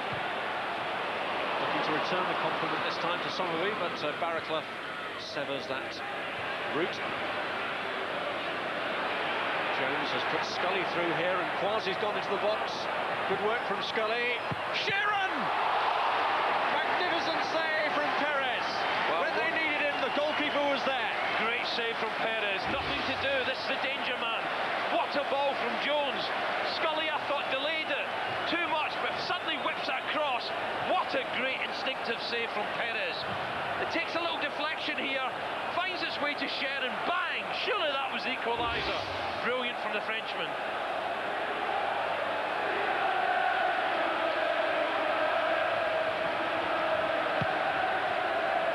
Perez Perez will come for this one, and this is where sometimes he does give the Sunderland fans coronary problems. Oh, they'll forgive him. What a great save that was, and a good throw. Yes, very alert thinking by the goalkeeper to set his team away. And Phillips here is bursting onto this one. He was lacking support in the middle, and has gone for the goal kick, and he's taken a very heavy fall there. Yeah, couldn't stop himself. He's actually head-butted it. That boarding there, let's hope he's okay, but what a lightning break. Great throw from Perez. Grazed his arm. He won't be too concerned about the arm, it's the head. Watch him sliding on. Suddenly, bang. Just shows you though, Rangers are not out of this game at 1-0. Mike Sherin couldn't have hit it any sweeter. Fine block. Well, goal scorers like Phillips play their part in promotion campaigns, but so too to goalkeepers, and if Sunderland do get promoted this season automatically, you wonder just how crucial that save from Perez might be in the context of this season.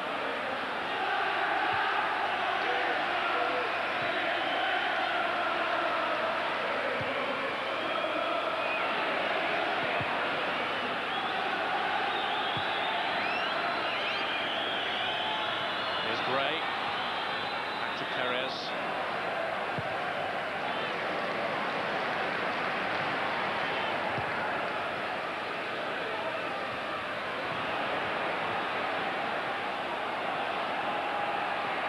Bartley. Away goes Sherin. Little Perez may be extravagant and flamboyant at times, but you've just seen why they forgive him those wayward tendencies. Well, it really hasn't had much to do. This is deflected right to the far post. Sheeran, point blank, bang. What a good stop. I think Peter Reid's aware of the great saves this fella can make. He's just prone to the odd rake, comes and crosses when there's bodies in front of him he shouldn't do.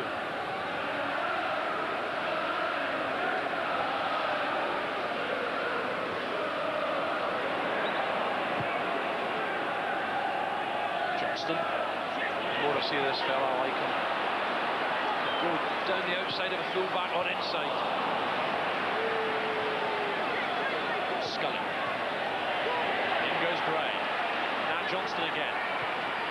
Just over a year since Johnston made his debut for the club in the draw at Newcastle. Joined too late to be able to keep them in the Premiership, but he's doing his level best to get them back there. Towards Phillips, who does leap so well, and in comes Kevin Ball. Johnston, still Phillips and Quinn, the danger men in the box, and he's looking for Niall Quinn, and Quinn reaches out magnificently to make it 2-0, and surely now settle the points. Just listen to the noise, Rob. Sensational here. Niall Quinn, once again, right place at the right time. But look at the time Johnson's got on the ball again. On his good right foot, takes his time. Where's the big fella? Sticks out the right foot, just guides it in the corner of the net. Superb quality finish. Just pokes it in the far corner, and I think that's game, set and match. Niall Quinn, 13th of the season, but he really has been unlucky for Queen's Park Rangers. 3 goals against them now in the 2 league meetings this season, and is it to be a league double over the men from Loftus Road?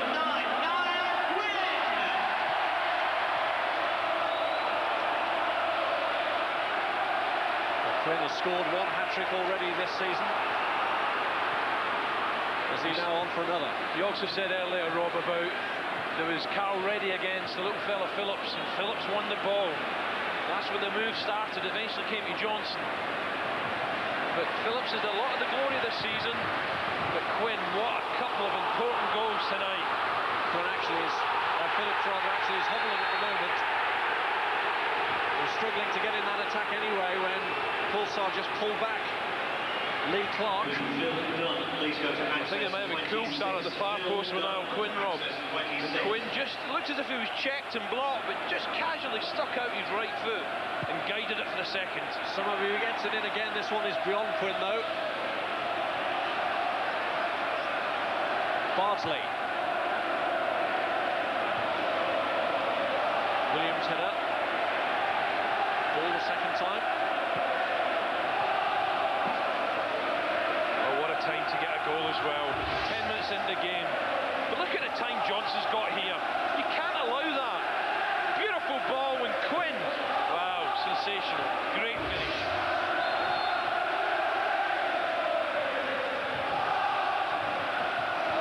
Superb, you can't argue with that, can you? Fantastic. Well, you do wonder, don't you, if Niall Quinn hadn't been so badly affected by injuries last season, whether he might have helped to preserve Sunderland's place in the Premiership. Here's Phillips. Summerby looking for the return. And cleared by Barraclough for the throw. I think Rangers now have to be so careful. This could turn into a rout. Sunderland just bombing forward, wave after a wave of attack.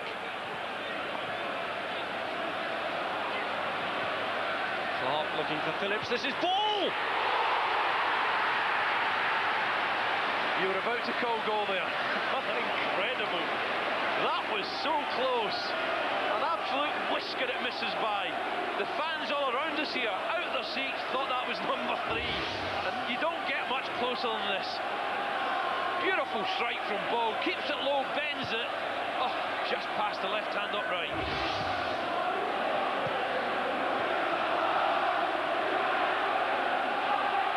Well, I have to say, the Premiership, here we come for the Sunderland fans. What a noise. It's one-way traffic at the moment. And it's Rangers who are having to resist the barrage. It just shows you how important that save from Lionel Perez was. Rangers would have been back in the game. Now, a tall order now to get themselves back in it. Scully.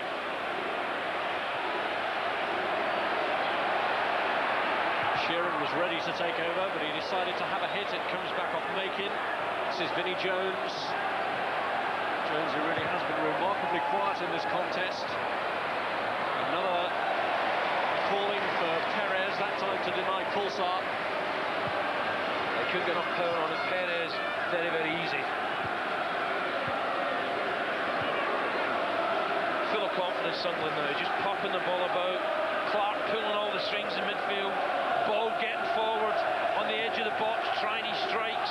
Very unlucky first half and second half.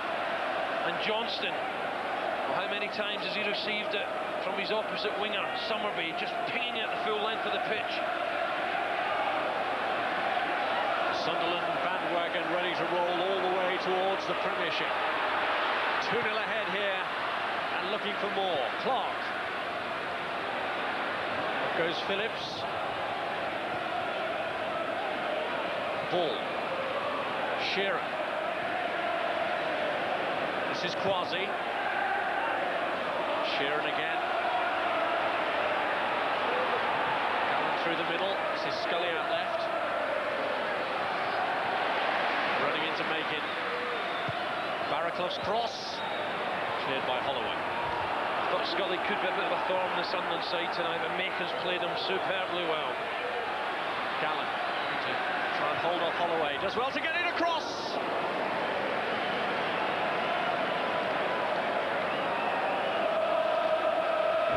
Just looking, trying to feel for his fellow striker, Sheeran. No luck with Rangers. Does well here. Good body strength. Right foot.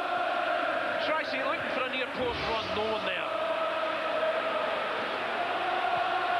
Despite the deafening noise and going 2-0 down, Rangers are at least making a fight of it, which will give some encouragement to Ray Harford and the relegation run-in, because that is surely what it is now for them.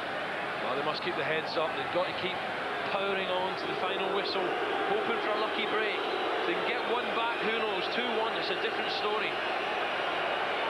Harford here looking for his team to show heart, and when you're in trouble, it's Vinnie Jones you send the SOS to.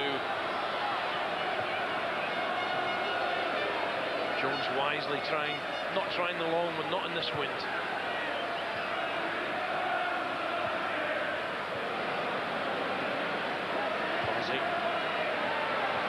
Appeals for offside rejected. And driven across again dangerously, and yet again that Sunderland goal almost left exposed. Scully this time delivers once more, but Perez this time more commanding. Well, I thought, what a golden opportunity that was. You just need someone taking a chance, busting into the box to get a vital touch.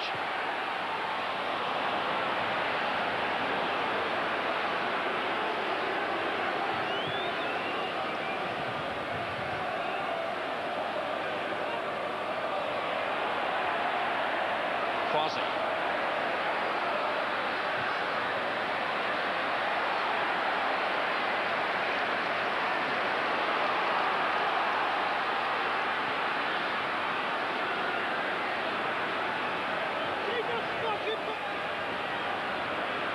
Here's Johnston. And Phillips there was pulled back by Reddy, who's been booked once already. Looking at the ref, Rob, I think he's going to get a little ticking off, and I think he's going to be a lucky man. Well, it was the same player on whom Reddy committed the offence in the first half. But 2-0 down, Rangers don't need any more problems, and Reddy does get away with a warning.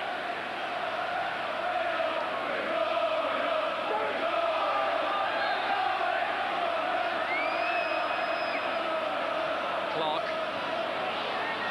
This is Johnston. Was in there again, but that went too high even for him. Yeah, David Barnsley's got to be, well, we've said it before, this fella loves just coming inside, and he has got a vicious strike on him, trying to whip it far post. Johnston. Again, Clark just pulling the strings, little shot free kick to Clark, loves the ball to feet.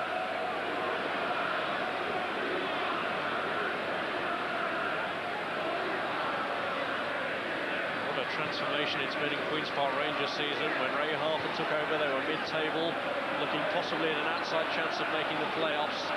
The last thing they would have expected was to be dragged into the relegation mire, but defeat here tonight will plunge them deeper into trouble. Here's Bardsley.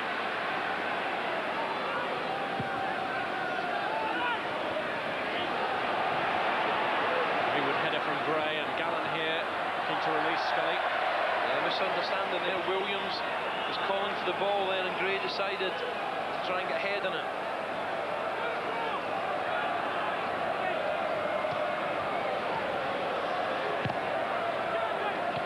Johnston.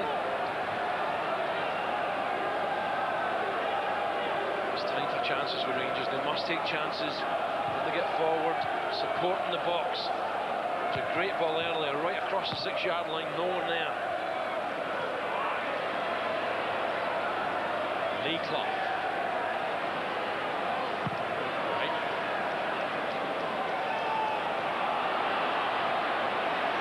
Let's just letting Barraclough know he's there.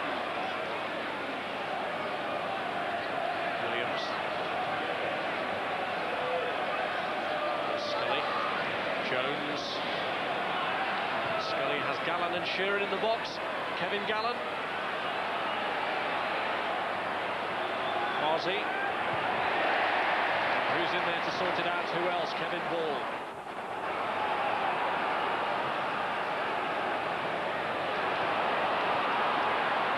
Johnston.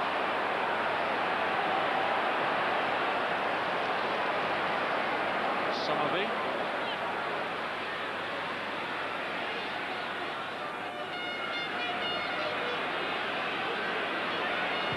Making, trying his luck. Yeah, good judgment from the goalkeeper.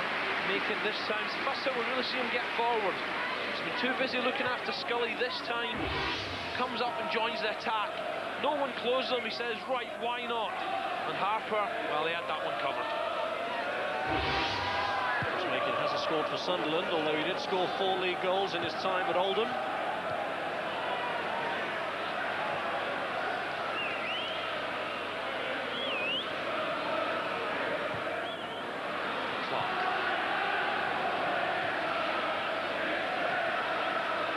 Williams.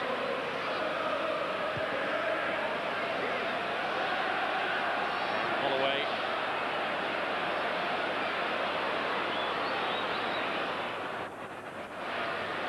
Clark.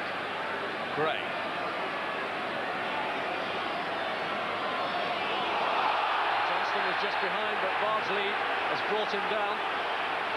Good play from Sunderland again. They're not, you know, the crowd are willing them to launch it into the box on Al Quinn's head, but with Clark in there, they're just passing the ball around, keeping possession, just patiently waiting for an opening. Access 26, Bernard Lane to exit 26, thank you. Quinn had made his move, but there were too many bodies ahead of him for him to get onto that free kick from Alan Johnston.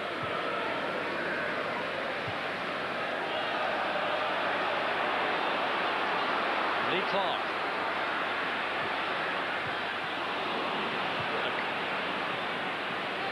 Naked from the throw.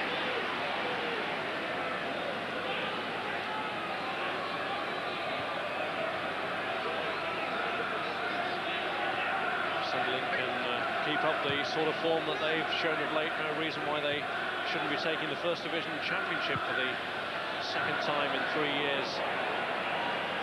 First time it's happened in nearly 70 years since Middlesbrough did it in the late 20s. I think it's always nice to block the champions draw, but Premiership means so much financially. All the big boys coming here at the stadium alike. Peter Reid, if he has to settle for second spot, there'll be no tears. He's hoping that this time he's formulated a squad good enough not only to get there, but to stay there. There'll be 1 or 2 modifications in the summer. Possible break on here for Makin. Somerby's gone roaring through the middle, but Makin clearly has his eyes set on scoring a goal tonight. He's been making those incisive moves all evening. Well, what I liked about that, Makin, he made up a tremendous amount of ground, but look at the movement ahead of him. Watch little Phillips again. This is why he gets 28 goals, always looking for little runs, and Makin decide in a central position, I'll try again. Perhaps third time lucky in a few minutes' time.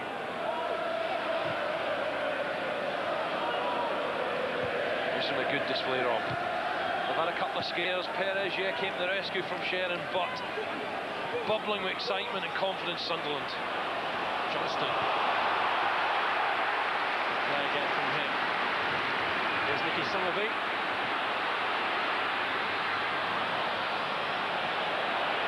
Forcing him out wide.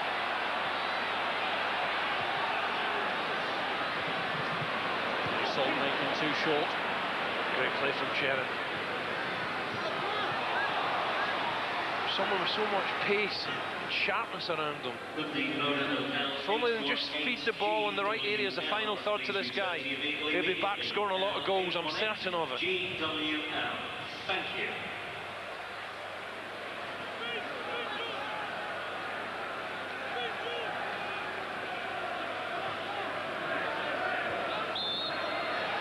Quasi under pressure from Bull. Steve Slade is all set to come on for Queen's Park Rangers. Just over 20 minutes left.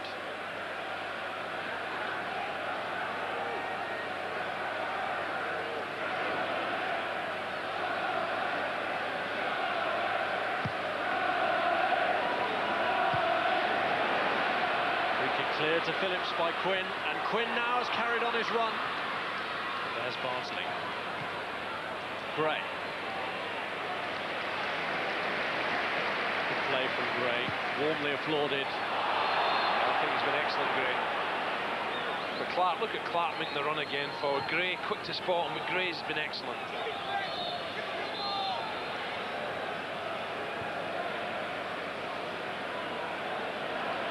Queen's Park Rangers making the anticipated substitution, and it's Vinnie Jones who's actually coming off to be replaced by Steve Slade.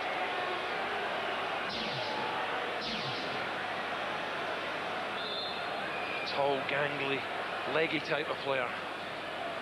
Vinny, well, he couldn't really get stuck in today, could he? Because Sunderland were passing the ball around him and going wide most of the time rather than driving through the middle. And Scully gets this one in, Sheeran reaches for it. Wow, Sheeran, with all his sharpness, couldn't get on the end of it. I thought maybe a diving header. But Sheeran deciding this time to stick the leg out. Beautiful ball, early ball in the box. Oh, 6 yard out, any sort of touch surely would have found its way past Perez. Well, he's had his chances in this game as Mike Sheeran, but so far it's his former partner at Manchester City who's stolen the goal-scoring plaudits. 2 from Niall Quinn. Pair of them had 3 years together at Main Road. Good work from Gray. This is Summerby. Here again is Michael Gray. He's been all over the place tonight. Ruddock looking for Scully. Little tracking back with him.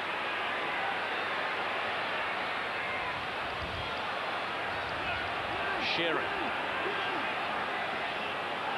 Scully. Gallen left it for Kwasi. Caught Kwasi by surprise, but he still made the most of it. Oh, we know Kwasi can hit them. Hardly any backlift. When he gets them right, they're going like rockets. But Perez right in the perfect position. Niall Quinn. Summerby. This is Clark. Looking for Phillips. We're certainly into it now, Rob, isn't it? Rangers pushing everyone forward, but Sunderland piling forward, looking for a third.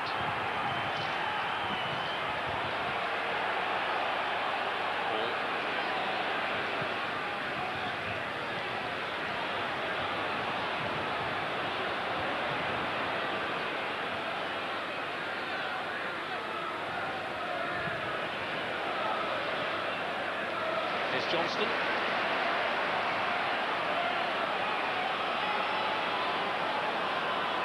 Good work this from Johnston. Not quite reaching Quinn. They were ready to acclaim the hat-trick. Summerby! Wow. Only had to hit the target there, Nicky Summerby. Had that found the back of the net, it'd have done his confidence a world of good. Again, it's this man Johnston. He's got Bardsley on toast. Comes inside again. Headed out. One touch. Good touch from Summerby. Just drags it wide.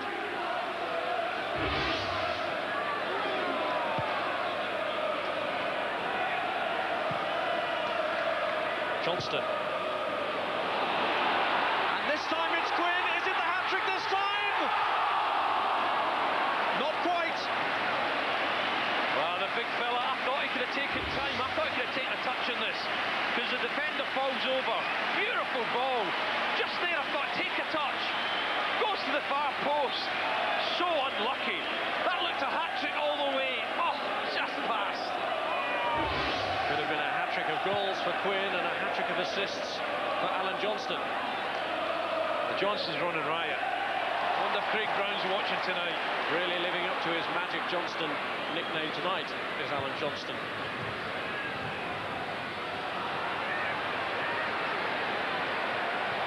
Bit of confusion here, and Sheeran steals in! And that reduces the deficit as Sheeran pulls one back for Rangers. Well, what a game we've got in store now. I said a few minutes earlier how sharp I felt this fella was looking. He just gets a little sniff at this, on in a flash. Great finish, Perez beaten. Goes down as a defender's mistake. Great perseverance here from Mike Sheeran. Reads it, carries on, takes a chance, and just dinks it over the goalkeeper. Superb, Rangers back in it. And here goes Clark. Phillips, they need a third now to Sunderland. Summerby!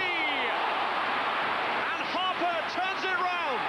Well, the way Summerby shaped up there, I thought, go on, you'll bust the back of the net. End-to-end stuff.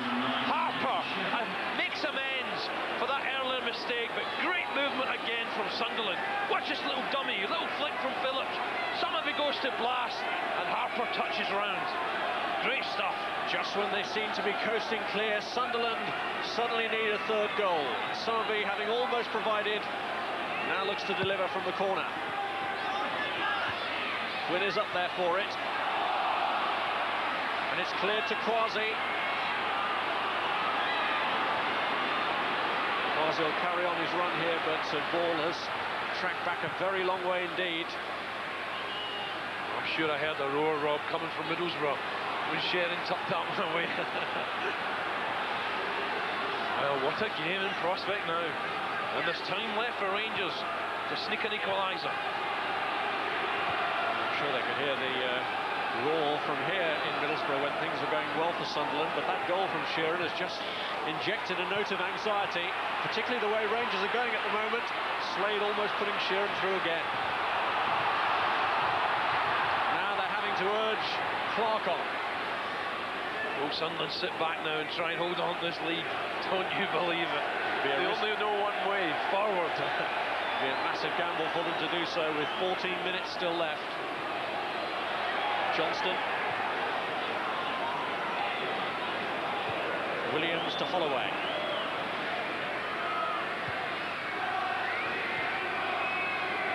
Summerby. That was Ruddock.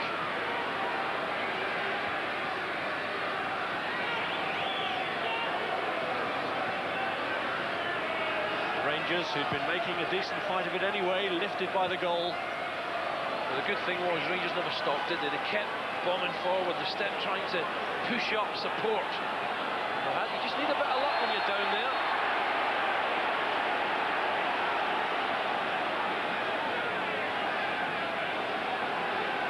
I just feel this fella's. I think three's coming. Here goes Lee Clark. He's gone for it! Phillips! Got the wrong side for the rebound and couldn't provide it. Well, Rangers defence is screaming at the linesman, claiming an offside decision. Ruddock with his arms up. And Phillip just slipped at the vital time. Johnston. Now Quinn looking for the third. Well, Rob, how many times do we have to say this? Quinn is a constant threat in the air at the far post. But Johnston again. You know, he just has a little look up. Dinks it in there. Great ball again, and Niall, well, that could have been a hat-trick. Glorious chance. Clark drives, palmed out. Watch Phillips just slip over at the vital moment. But Johnson again causing so many problems down the left-hand side. Rangers have to stop him. Sunderland have continued to give that Rangers goal a real battering. But at 2-1, Rangers are still in this, and Scully. Oh, I wish he'd look up. Scully's frustrating, isn't he? Sometimes great work. This time coming inside, he had runners again. Slade at the far post. And Sheeran was there, made a good run. And that was wasted. A reminder, we've just 8 days to go now until Prince Nassim Hamed makes his next world title defence. It's one of 3 World Championship fights on a special Sky box office promotion on Saturday week. And for further information, that's the number to call, 0990 800 888. That's 0990 800 888. And Easter Monday's football action comes from the City Ground. The nationwide league clash between Nottingham Forest, the First Division leaders at the moment, and Wolves, Monday at 12 o'clock on Sky Sports 2. I'm sure the Forest fans are enjoying this as well, Rob. Go on, Rangers, give me another, they're saying. A reminder, incidentally, that Forest game kicks off at 12:05 on Monday.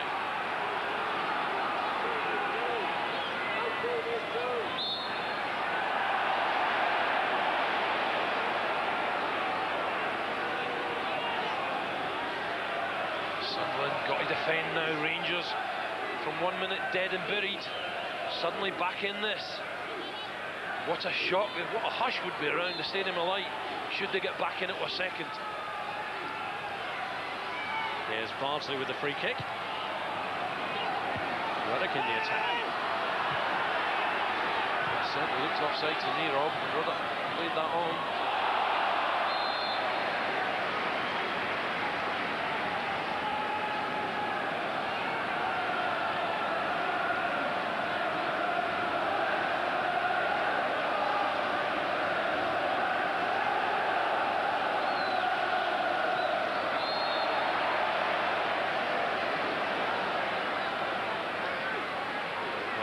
Massive crowd here at the Stadium of Light. Over 40,000 turning out on a rainy Good Friday, and very much with their fingers crossed at the moment. Rainy, it's freezing. Honestly, I've not been as cold as this for ages. Well, the foot of Slade was a bit high down, but the referee keeps his arms behind his back, and Queen's Park Rangers here keep pressing with Scully. A wicked cross from him again, but this time Holloway knocks it behind. Well, I must admit, I felt that was a dangerous decision. Brian Coddington, I honestly felt that was a free kick, a dangerous tackle. If Rangers were to equalise here, I'm sure there'll be howls of despair around. It's a fantastic stadium. Slade was the culprit. 9 minutes to go is the promotion race, and indeed the battle against relegation to have a twist in this game. The corner floated out before it came back in. Said he was frustrated. Yeah, it's not when you're fighting for your life, need a point. Goodness me, you got to deliver. Scully brought in by Ray Harford because he needed somebody on the flanks who was able to go past people. Mark Kennedy, of course, they had briefly on loan. Unable to agree to sign him on a permanent basis. Scully the man they look to, and Vinnie Jones in his player coaching role, just restricted to the coaching side of it now. And doing his best to get plenty of instructions across, although in this noise that must be difficult. Yeah, he's just telling little Scully to play off the front too. And here goes Clark for Sunderland. Can he go all the way? He's had a couple of chances, Lee Clark, working his way into the opposition box. Just at the vital moment, he hasn't had a clear strike on goal. Just in between his right and leg. Got to get it out his feet and get a strike away. And Sunderland had about 3 against 1 there. Clark already has managed his best goal-scoring return, 12 this season, which is 3 more than he scored in the league for Newcastle when they were promoted from this division. Rangers certainly growing in confidence here. They feel a draw could be on the cards. And Slade here has put Sheeran through. 1 goal for him already, and now a second. Would you believe it? Sheeran may yet overshadow his former Manchester City partner. 2 for Quinn, 2 for Sheeran, and Rangers on the brink of getting a point. Don't worry about it. Mike Sheeran is back. Superb. Rangers pushing forward. Slade with good header. The touch wasn't great, gets a bit of luck, but instinctively pokes it towards Perrin's goal and nestles in the back of the net. What a shock here. Mike Sheeran, superb. A great striker's goal. Instinctively toe poking it. Bottom corner, 2-2. Would you credit it? It really did seem like one-way traffic. A goal in each half from Niall Quinn. But suddenly, within the last 20 minutes, Mike Sheeran has changed the course of this game, given Queen's Park Rangers' survival hopes a massive boost, and given real chinks of light too to Charlton and Middlesbrough in the chasing pack behind Sunderland for automatic promotion. There'll be 1 or 2 clubs owing Mike Sheeran a favour at the moment. Vinnie Jones, Ray Hartford out there, but look at Reedy. He can't believe it. Coasting for 3 points. Look, heading every ball he is. Well, Peter Reid had Mike Sheeran and Niall Quinn as his strike partnership at Main Road. Indeed, they both played in Reid's last game in charge, which was a defeat by Blackburn when Ray Harford was there. Sheeran really has twisted the knife in his old boss at the moment. There's a player I do like. I honestly see a touch of Trevor Francis in him, you know. The way he runs, his sharpness. He was onto that in a flash. I think he realised he'd almost miscontrolled it and just toe poked it. And that was enough to beat Perez.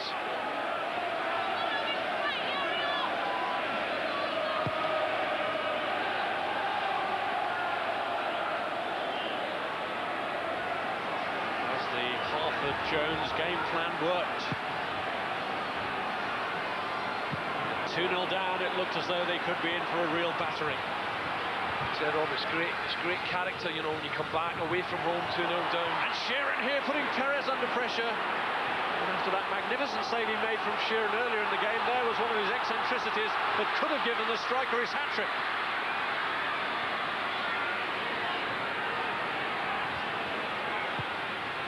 Summerby looks for Quinn, and behind him is Johnston.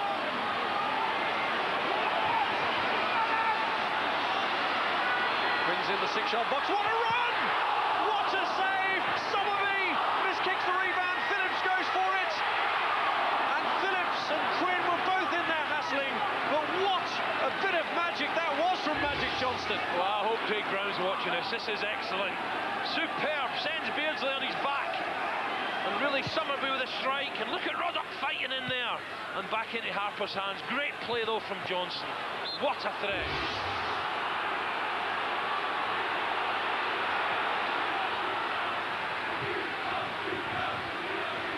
That would have been a goal worthy of winning any contest.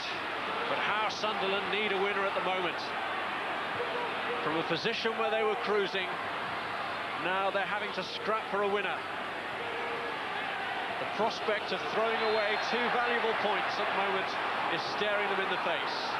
Oh, goodness me, it is valuable as well. Sometimes on paper it looks easy, but teams are fighting for their lives, and QPR are certainly doing that tonight. Gray, chested down for Phillips. Appeals for hands, the referee says no. Phillips is still in there. Rangers are showing real stout hearts at the back to deny Phillips. Another shout for handball again, screaming. But Rangers battling hard to get it away. Slade this time getting away from Phillips. Having worked so hard to get back into this game, Rangers aren't going to throw it away lightly. They're pulling everyone behind the ball. Missed by Reddy, pushed by Quinn, and Rangers hanging on with grim determination. What a vital point this could be. Ray Hartford at 2-0 must have thought, crikey, we've got to get some points in the next 4, but what a turnaround. And this fella, great night's work. Looks like it's going to be yet another change, though, from Queen's Park Rangers. They're bringing on a defender in Matthew Rose to take the place of Kevin Gallen, which is a clear signal of intent. She's taking the sting out of things as well. Ray Hartford, he'd have settled for 1 point before the match started. The rain belts down still. Reedy's face. Can't believe it. It was vital 3 points today. Just to go clear of the near neighbours. Now it's a different ball game. It's that anthem they sing here, Cheer Up Peter Reid. I think he needs something to cheer him up at the moment. There's now things turn around. West Brom away the next game won't be easy.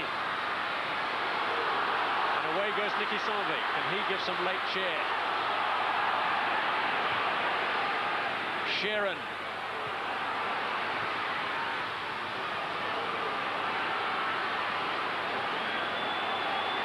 Gray. Ruddock. Gray in there again, tussling with Pulsar. Somerby. Here's Quinn. Blocked initially by Bartley. This is Clark. That time blocked by Reddy. Good defending from Reddy. They're defending with great strength at the moment. Our Queen's Park Rangers, but they're having to.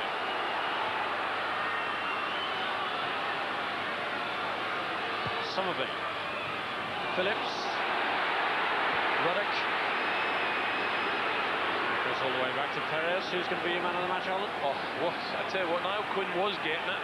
I thought the big fella's been fantastic. Sheridan must come into the equation with 2 great goals. But Alan Johnson, for me, has tormented Bartley. Really has. I think he's been instrumental in most of Sunderland's moves. Johnson's my man of the match. That run that almost led to a winner for Sunderland, worth the Magnum of Champagne on its own.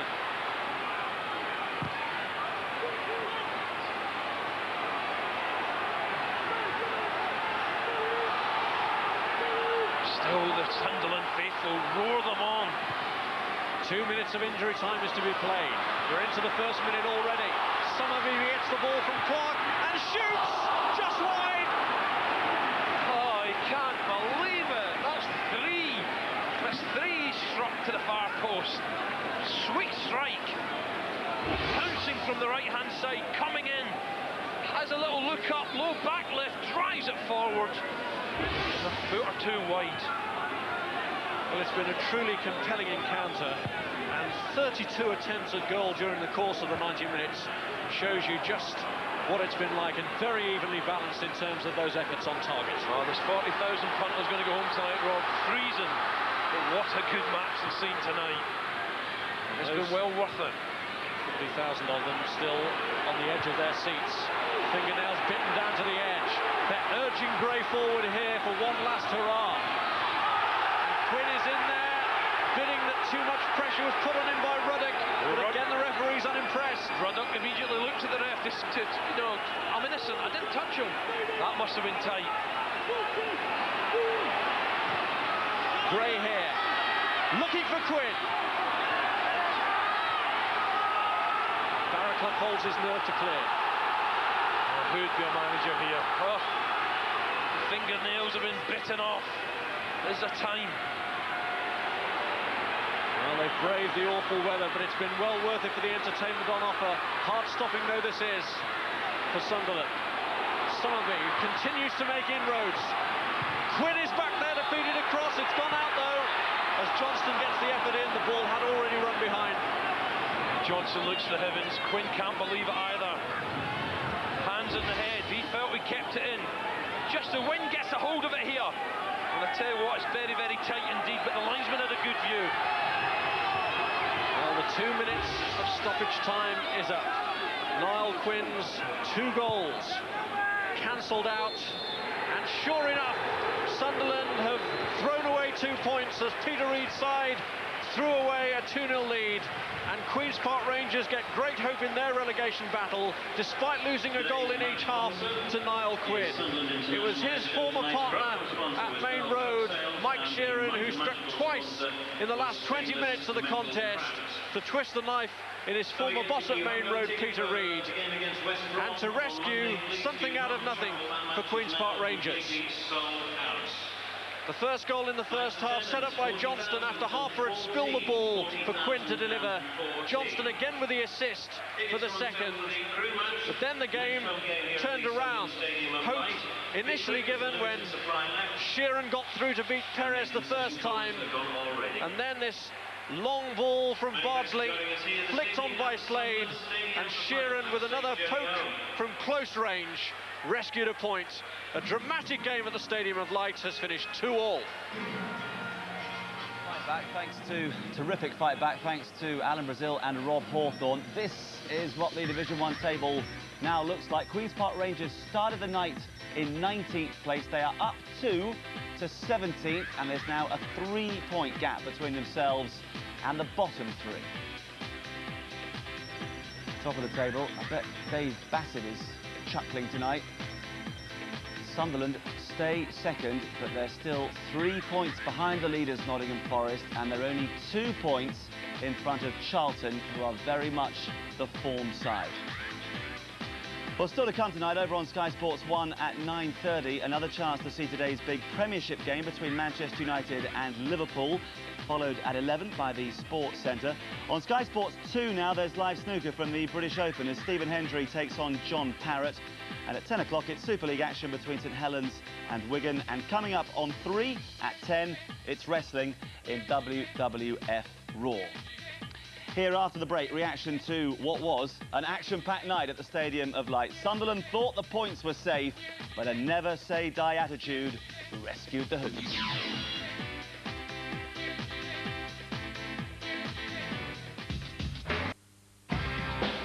Quite a night at the Stadium of Light, and it finished 2-2. Look at the attempts at goal. 22 from Sunderland, 10 by QPR, 6 apiece on target, and that shows just how well Rangers came into it after the break. Just the 2 bookings, both in the first half. Carl Reddy and, no surprise, Neil Ruddock. Action areas in the first half, well, really, it was all Sunderland. They were a goal up. They could easily have been 2 or 3 up. They were dominating possession, as they did throughout the 90 minutes. But in the second half, although Rangers were again under a lot of pressure, they came back, and how? Let's hear from the man of the match, Alan Johnston, and QPR's 2-goal hero, Mike Sheeran. They're both talking to Alan Bentley. Alan, I'm going to start with you. Is that a night when you'll criticise yourselves, or will you pay tribute to Queen's Park Rangers? I thought we played well and controlled the game, and we're really disappointed to lose the extra 2 points. For once, there wasn't a late goal this time. No, I had a chance at the end, but the keeper done well, so that's how it goes. And Mike, at half-time, you looked dead and buried. What changed? I don't think we looked dead and buried. I thought, obviously, Sunderland had more of the play. But I don't think they had too many chances that, Liapa struggled with anything. I believe it was a bit of a mistake for the goal. But, we had belief. It was difficult for us, you know, the way we tried playing the counter-attack. For the last 20 minutes, it all seemed to end for us, you know, a bit of luck that we deserved, I think. From a coaching point of view, what sort of impact has Vinnie Jones made? Yeah, he's different class. He's probably something we've missed. You know, he gets the lads really going. He's a talker, and you know, he gives the lads self-belief, and it's what we need at this stage of the season. Could your goals and this point be the impetus to keep you up? Well, it's a lot. You know, it's been a long, hard season for us, and it's another point. Obviously, we'd like 3, but you know, to come to Sunderland and get a point, we'd be pretty happy. Alan, just turning to you, I can tell you are the nationwide man of the match. What about Scotland? Is there a chance the World Cup, do you think? I don't know. The priority is Sunderland just now, just to make sure we get in the Premiership, and any Scotland thing would be a bonus. Well, good luck on both counts. Thanks a lot. Cheers. Well, Gavin Peacock and Mark Bright are my guests tonight. Both wanted a Rangers result for one reason or another, and you got it. What a fight back second half, Gavin. Yeah, it was terrific. I'm delighted with that. And as I said, I thought we might sneak something, and that could be a vital point for us in the run-in.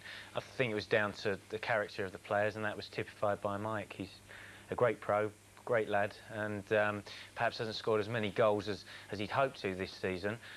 Came for a big fee, but he's kept going throughout the season, and he deserved those 2 tonight. Could be a very useful result as far as Charlton are concerned, couldn't it, Mark? It could, yes. I mean, before the game, like I say, Sunderland home team, good, strong team, and looking at their running, I fancy them against most of the opposition, but never say die attitude from QPR was excellent. A great fight back in the second half. Yeah, Gavin, you were sounding confident at half-time, but inside yourself, did you really think they could come back then? I did, because while there's only 1 goal in it, you do have a chance, and I think that we'd have gone there tonight expecting Sunderland to have most of the play and to have a few chances, and that's the way it worked out. And I think the boys would have said at half-time amongst themselves, you know, let's keep going, and we'll get something out of the game. Well, there was so much incident throughout the 90 minutes, all starting from that moment, really. Kevin Ball denied by Lee Harper, who made 2 very good saves early on, Mark, didn't he? Yeah, I think they've got Lee Harper to thank for getting a point tonight. I think in the second half, a great save there off Johnson as he went through with his feet. Another good save off Niall Quinn there. After his initial, obviously, blunder, I think, you know, he'll take a lot of heart and a lot of confidence from the second half performance. I mean, the conditions were a nightmare for goalkeepers and defenders, weren't they? It's a nightmare for everybody. It's blustery, it's wet, and things can come skidding off the surface. And like I say, in the second half, I think he could be very pleased with his performance. It was treacherous stuff for him, but all credit to Quinn, who kept sticking out his boot through the course of the evening, getting vital contact, Gavin. That's right, his long legs were wrapping themselves around defenders, and he was a danger, that's for sure. But we kept going, and you know, we kept breaking. Scully's always a threat with his pace, and this is a great strike from Mike. If he hit it into the ground, as Mark said during the game, if he hit it into the ground, that's a goal. Well, that was a goal, and the defending wasn't clever on that occasion. No, it was poor. And the thing is, at one stage of the game, now Quinn's looking, well, I could take the match ball and we're here. Could be a comfortable 3-0 win, but you've got to keep concentrating, and they let QPR get back into the game, and you know, it could have been 3-2. Yes, there were so many opportunities. Quinn could so easily have had a hat-trick. He seems to enjoy playing against Queen's Park Rangers. He got the winner at Loftus Road earlier in the season, and that was so close to ensuring 3 points. And then suddenly, almost out of nothing, Mike Sheeran sparks into life. Well, there's a perseverance I was talking about. Mike, you know, he keeps running. He looks after himself well. He's a good pro.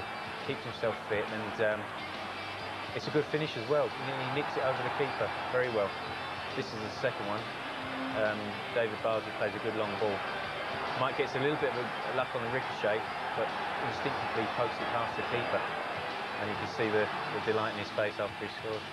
Yeah, the first touch wasn't great, but the second was all important. An absolute killer as far as Sunderland were concerned. What was significant, Mark, is the player coach, Vinnie Jones, goes off and the game transformed. Steve Slade came on and they picked up their 2 goals from that. Slade did well for the second goal. It was a long ball from Barsley, he knocked it down well, and we both shouted, volley it. He took a little touch, got lucky and poked it in. There's no doubt that Rangers have had a terrible run. 2 wins in 21 games now, but as you said, this could be crucial for the running, couldn't it? Yes, definitely. I mean, we've picked up, I think, 3 draws out of the last 3 games. If we draw every game to the end of the season, I think we'll have enough points. But you know, it'd be nice to get a win against Oxford at home. But that will give everyone a lift, a lot of confidence, and we can go into the home game now and I think we can go in with quite a bit of confidence. And are you going to be able to play any part at all in the final weeks of the season, Kevin? It's been very frustrating. I've tried to come back a couple of times with it earlier this week, particularly, and my hamstring went again. I see Ryan Giggs came off earlier today with a hamstring recurrence. So I'm hoping to be fit at least for the last week of the season. Fingers crossed. Let's have a word with the Sunderland manager, Peter Reid. Peter, I imagine you're not too cheerful tonight after all that. I've had better nights, but to be fair to QPR, they kept on going. And we had a few chances, but we always looked a little bit susceptible to them on the break. We didn't defend as well as I would have liked, but overall I'm disappointed just to get a point. The conditions didn't help as far as defenders are concerned, did they, Peter? No, it was very difficult for the players out there with the amount of rain and the swirling wind, but I've just been told it was a great game. When you were... yes, it was. When you were 2 up there, you must have thought, well, we're home and dry, and we're going to be within a point now of the leaders, Nottingham Forest. Yeah, when you're 2 up at home, you don't expect to concede goals. But like I said before, they kept coming at us. I mean, my keeper had to make a great save early on, so we smelt it coming. But we had a lot of chances in the game, and we didn't capitalise on most of them. I mean, Quinny stuck 2 away, but possibly we could have got more just to kill the game off. At 2-0 up, it's never killed off. Possibly if we'd have gone another one, it would have been killed off. But all credit to them, they kept on going. You know, really working hard for their efforts, and the boys sharing got 2 goals for them. How do you see the rest of the season developing now, Peter? Charlton picked up 3 more important points this afternoon, didn't they, to keep up the pressure? Yeah, well, I see our season at West Brom on Monday, and hopefully we can get a result, but it's a difficult place to go. And like any boring manager, I'll tell you, it's the next game that comes along. That's what we expect from managers, Peter. Of course, the big advantage for you and for Sunderland is that you've been there before, as recently as 2 years ago. Is that going to help a lot in the final weeks of the season? No, I don't think so, Marcus, because it's a different side. You know, I've got a lot of young players, and hopefully they've learned a lesson there tonight defensively. But it's a completely different team than the one that went up 2 years ago. So we're in, you know, it's one that we've just got to grind out results. I've always said it's going to go to the wire. Even when people were talking about Forest and Borough being there, I always had a sneak for Charlton going on the run, because I think they're a decent side, and I think it could go to the last game of the season, or certainly the last week of the season. All right, Peter, thanks for talking to us, and try and enjoy your Easter anyway. All right, I'll do that, don't worry about that. We won't. Thanks very much indeed. OK, well, he seems fairly upbeat. Let's have a look at Sunderland's remaining fixtures. As Peter mentioned, West Brom away is next. Then Crewe at home, Stoke at home, Ipswich away and Swindon away. Mark, what do you make of those final games? Well, I think with West Brom beating Middlesbrough recently, West Brom, obviously they'll fancy that at home. I think they'll be too strong for Crewe, Stoke and Swindon respectively. And I think Ipswich are another form team. It could be a difficult one for them going to Ipswich. And if you had to make a bet at this point, Gavin, would you say that Sunderland are going to be one of the 2 automatic promoted teams? Yes, I'll go for Sunderland, definitely. I like the way they play. They've got good flair, good attacking players, can score goals from all over. I think the crunch match will be that Ipswich one. Could be decided then. Yes, a trip to Portman Road isn't easy, bearing in mind the sort of form Ipswich have been showing in recent weeks. Well, exactly. You know, that's why I said that game. And I think their going straight up will be decided on that day. Well, back to tonight. Niall Quinn, the main man. Kevin Phillips has scored so many goals for Sunderland this season. He didn't really get too many sniffs, but Quinn was there, taking full advantage of what we have said were poor defensive moments from Rangers. But nonetheless, if you're a striker, you've got to do what you've got to do. That's where you've got to get yourself close to the keeper, get yourself in between the posts.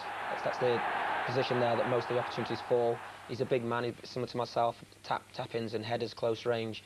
He's had a few bad injuries, Niall, over the seasons, some knee operations, and he's come back strong. He's a better player than people give him credit for. He's good on the floor, he's very good, useful in the air, and he's linked up well with Phillips this season, but, you know, he deserved his 2 goals today. His second goal was a little similar to the first in many ways. Again, the Rangers defenders will be looking back at the video, Gavin, and saying, well, we should have done better. But it's credit to Quinn, isn't it? It is credit to Quinn. He's watched it all the way. I mean, you know, when you've got defenders in front of you, sometimes you can take your eye off the ball. But the key for him here is he just keeps his eye on the ball all the way, and it flies in. Is Ray Harford a man who likes to look at match videos and pinpoint individual errors and then work on them until they're cancelled out? I think he watches the videos.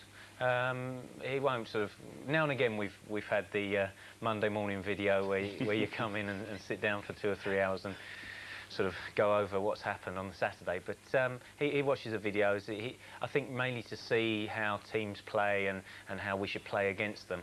I think that's his main thing. I think. Well, Mike Sheeran will enjoy looking back at the video of tonight's match, certainly his contribution in the last 20 minutes. It's been a difficult season for him in many ways, as Alan Brazil said during the commentary, but this has to do his confidence a power of good. Definitely, yes. I mean, Mike's now got double figures. And I watched him in the game against Wolves, and Mike and I were chatting during the week, and I was saying that I thought he'd look sharp, and it was just not going in, the final thing, and that it was just there waiting to come out, and he felt the same way. And as it's happened, it's come out in the next game, and you know, if he can score a few more, it could keep us up. OK, well, in the final part of the programme, we'll be hearing from his manager, Ray Harford, and I imagine he'll be waxing lyrical about this finish. The first touch, perhaps not brilliant, but the second, absolutely lethal. Yeah, that's right. A little bit of luck. You need that in these situations. The luck was there, but you can't complain about the finish. You know, he was onto it like a flash, and he reacted first, and he got good power in it as well and kept it down. It's going to be a happy trip back to West London for the Queen's Park Rangers team. They look to be down and out. They've picked up a point. Charlton picked up 3 points early today, and we'll see their goals again after the break.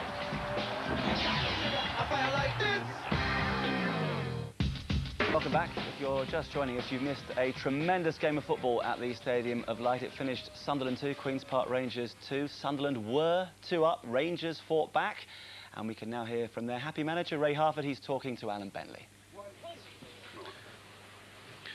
Ray, looking at your reaction when the second goal went in, is it fair to say you see that as a big, big point? Oh, without doubt. I mean, not just the point, but the goal, but the belief that it'll give the players. And the boys in the studio are saying that they expect you to wax lyrical about the finishing of Mike Sheeran. Give us a word on him. He's been very frantic in the last few games. He's been desperate to score a goal, and the tap-ins will be very good for him. The substitution arguably changed the game, bringing Vinny off, giving him some stick about it. More than anything else. I mean, we needed to score a goal, and we needed to be brave. But you're always liable to get for them to score a third goal, and they didn't. And we got the goal, which got them nervous, you know. Now, Mike seemed to think this could give you the impetus to go on and improve from that. Do you feel that way as well? I think the spirit's been enhanced by having Vinny and Neil Ruddock in the team, and I think Barraclough and Scully are very good acquisitions as well. And I think the spirit, the 3 games we've played with them, we've drawn 3, 2 away and 1 at home, and I think it's an example of the spirit in the team. Any indications yet as to whether you can keep Neil Ruddock?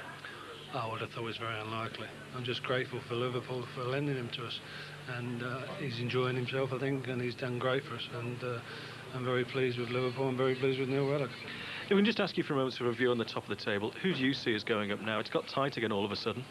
I'm not looking at the top. I'm looking to get in the middle. But who do you think will go up? I don't know. I don't have an opinion. You don't mind? It difference to me. And looking at for next season then, I mean, the building process starts here. Do you think having the likes of Vinnie Jones on the books will help bring quality players to the club? It will help. Yeah, I think in the modern game, I think players use Vinnie as an example for motivation and for spirit, you know, and I think they see in him a lot of spirit and a lot of good motivation. So if that can encourage good players to come to us, all the better. Let's hope so. Thanks a lot, Ray. Thank you very much. Cheers. Well, he doesn't want to talk about the top of the table. He'll be a little happier about the situation at the bottom of the table now. Gavin Peacock of Queen's Park Rangers and Charlton's Mark Bright are my guests tonight. He did look just a little less uncomfortable, didn't he, Gavin? I was over the moon. Can you see? That's the gaffer over the moon. Fair enough. Yeah, no, he was delighted, you could tell. And certainly the point will be valuable to us. The boys will be having a good trip back home, I think. Let's have a look at your remaining fixtures this season. Oxford at home on Tuesday night, then Bradford and Manchester City away, and Bury at home. How many points, realistically, would you expect to accrue from those final 4 games?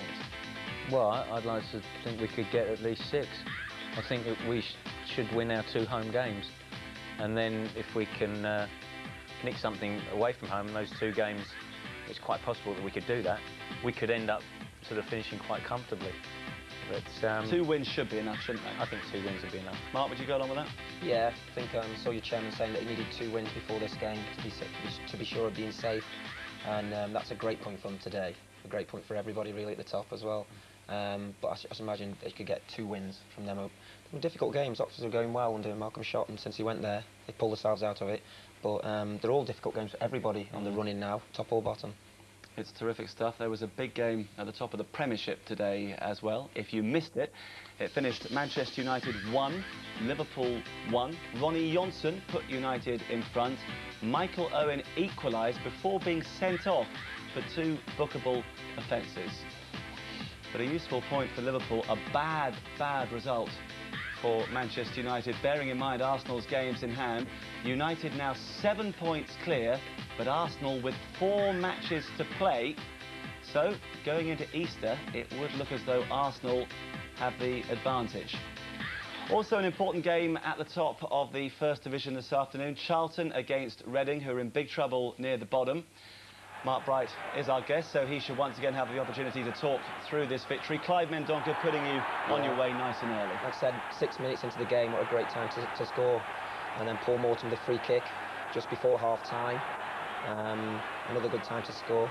And he's a stylist, isn't he, when it comes to celebrating? Yeah, he enjoys scoring. He's got great technique. He's done really well since he got back in the team.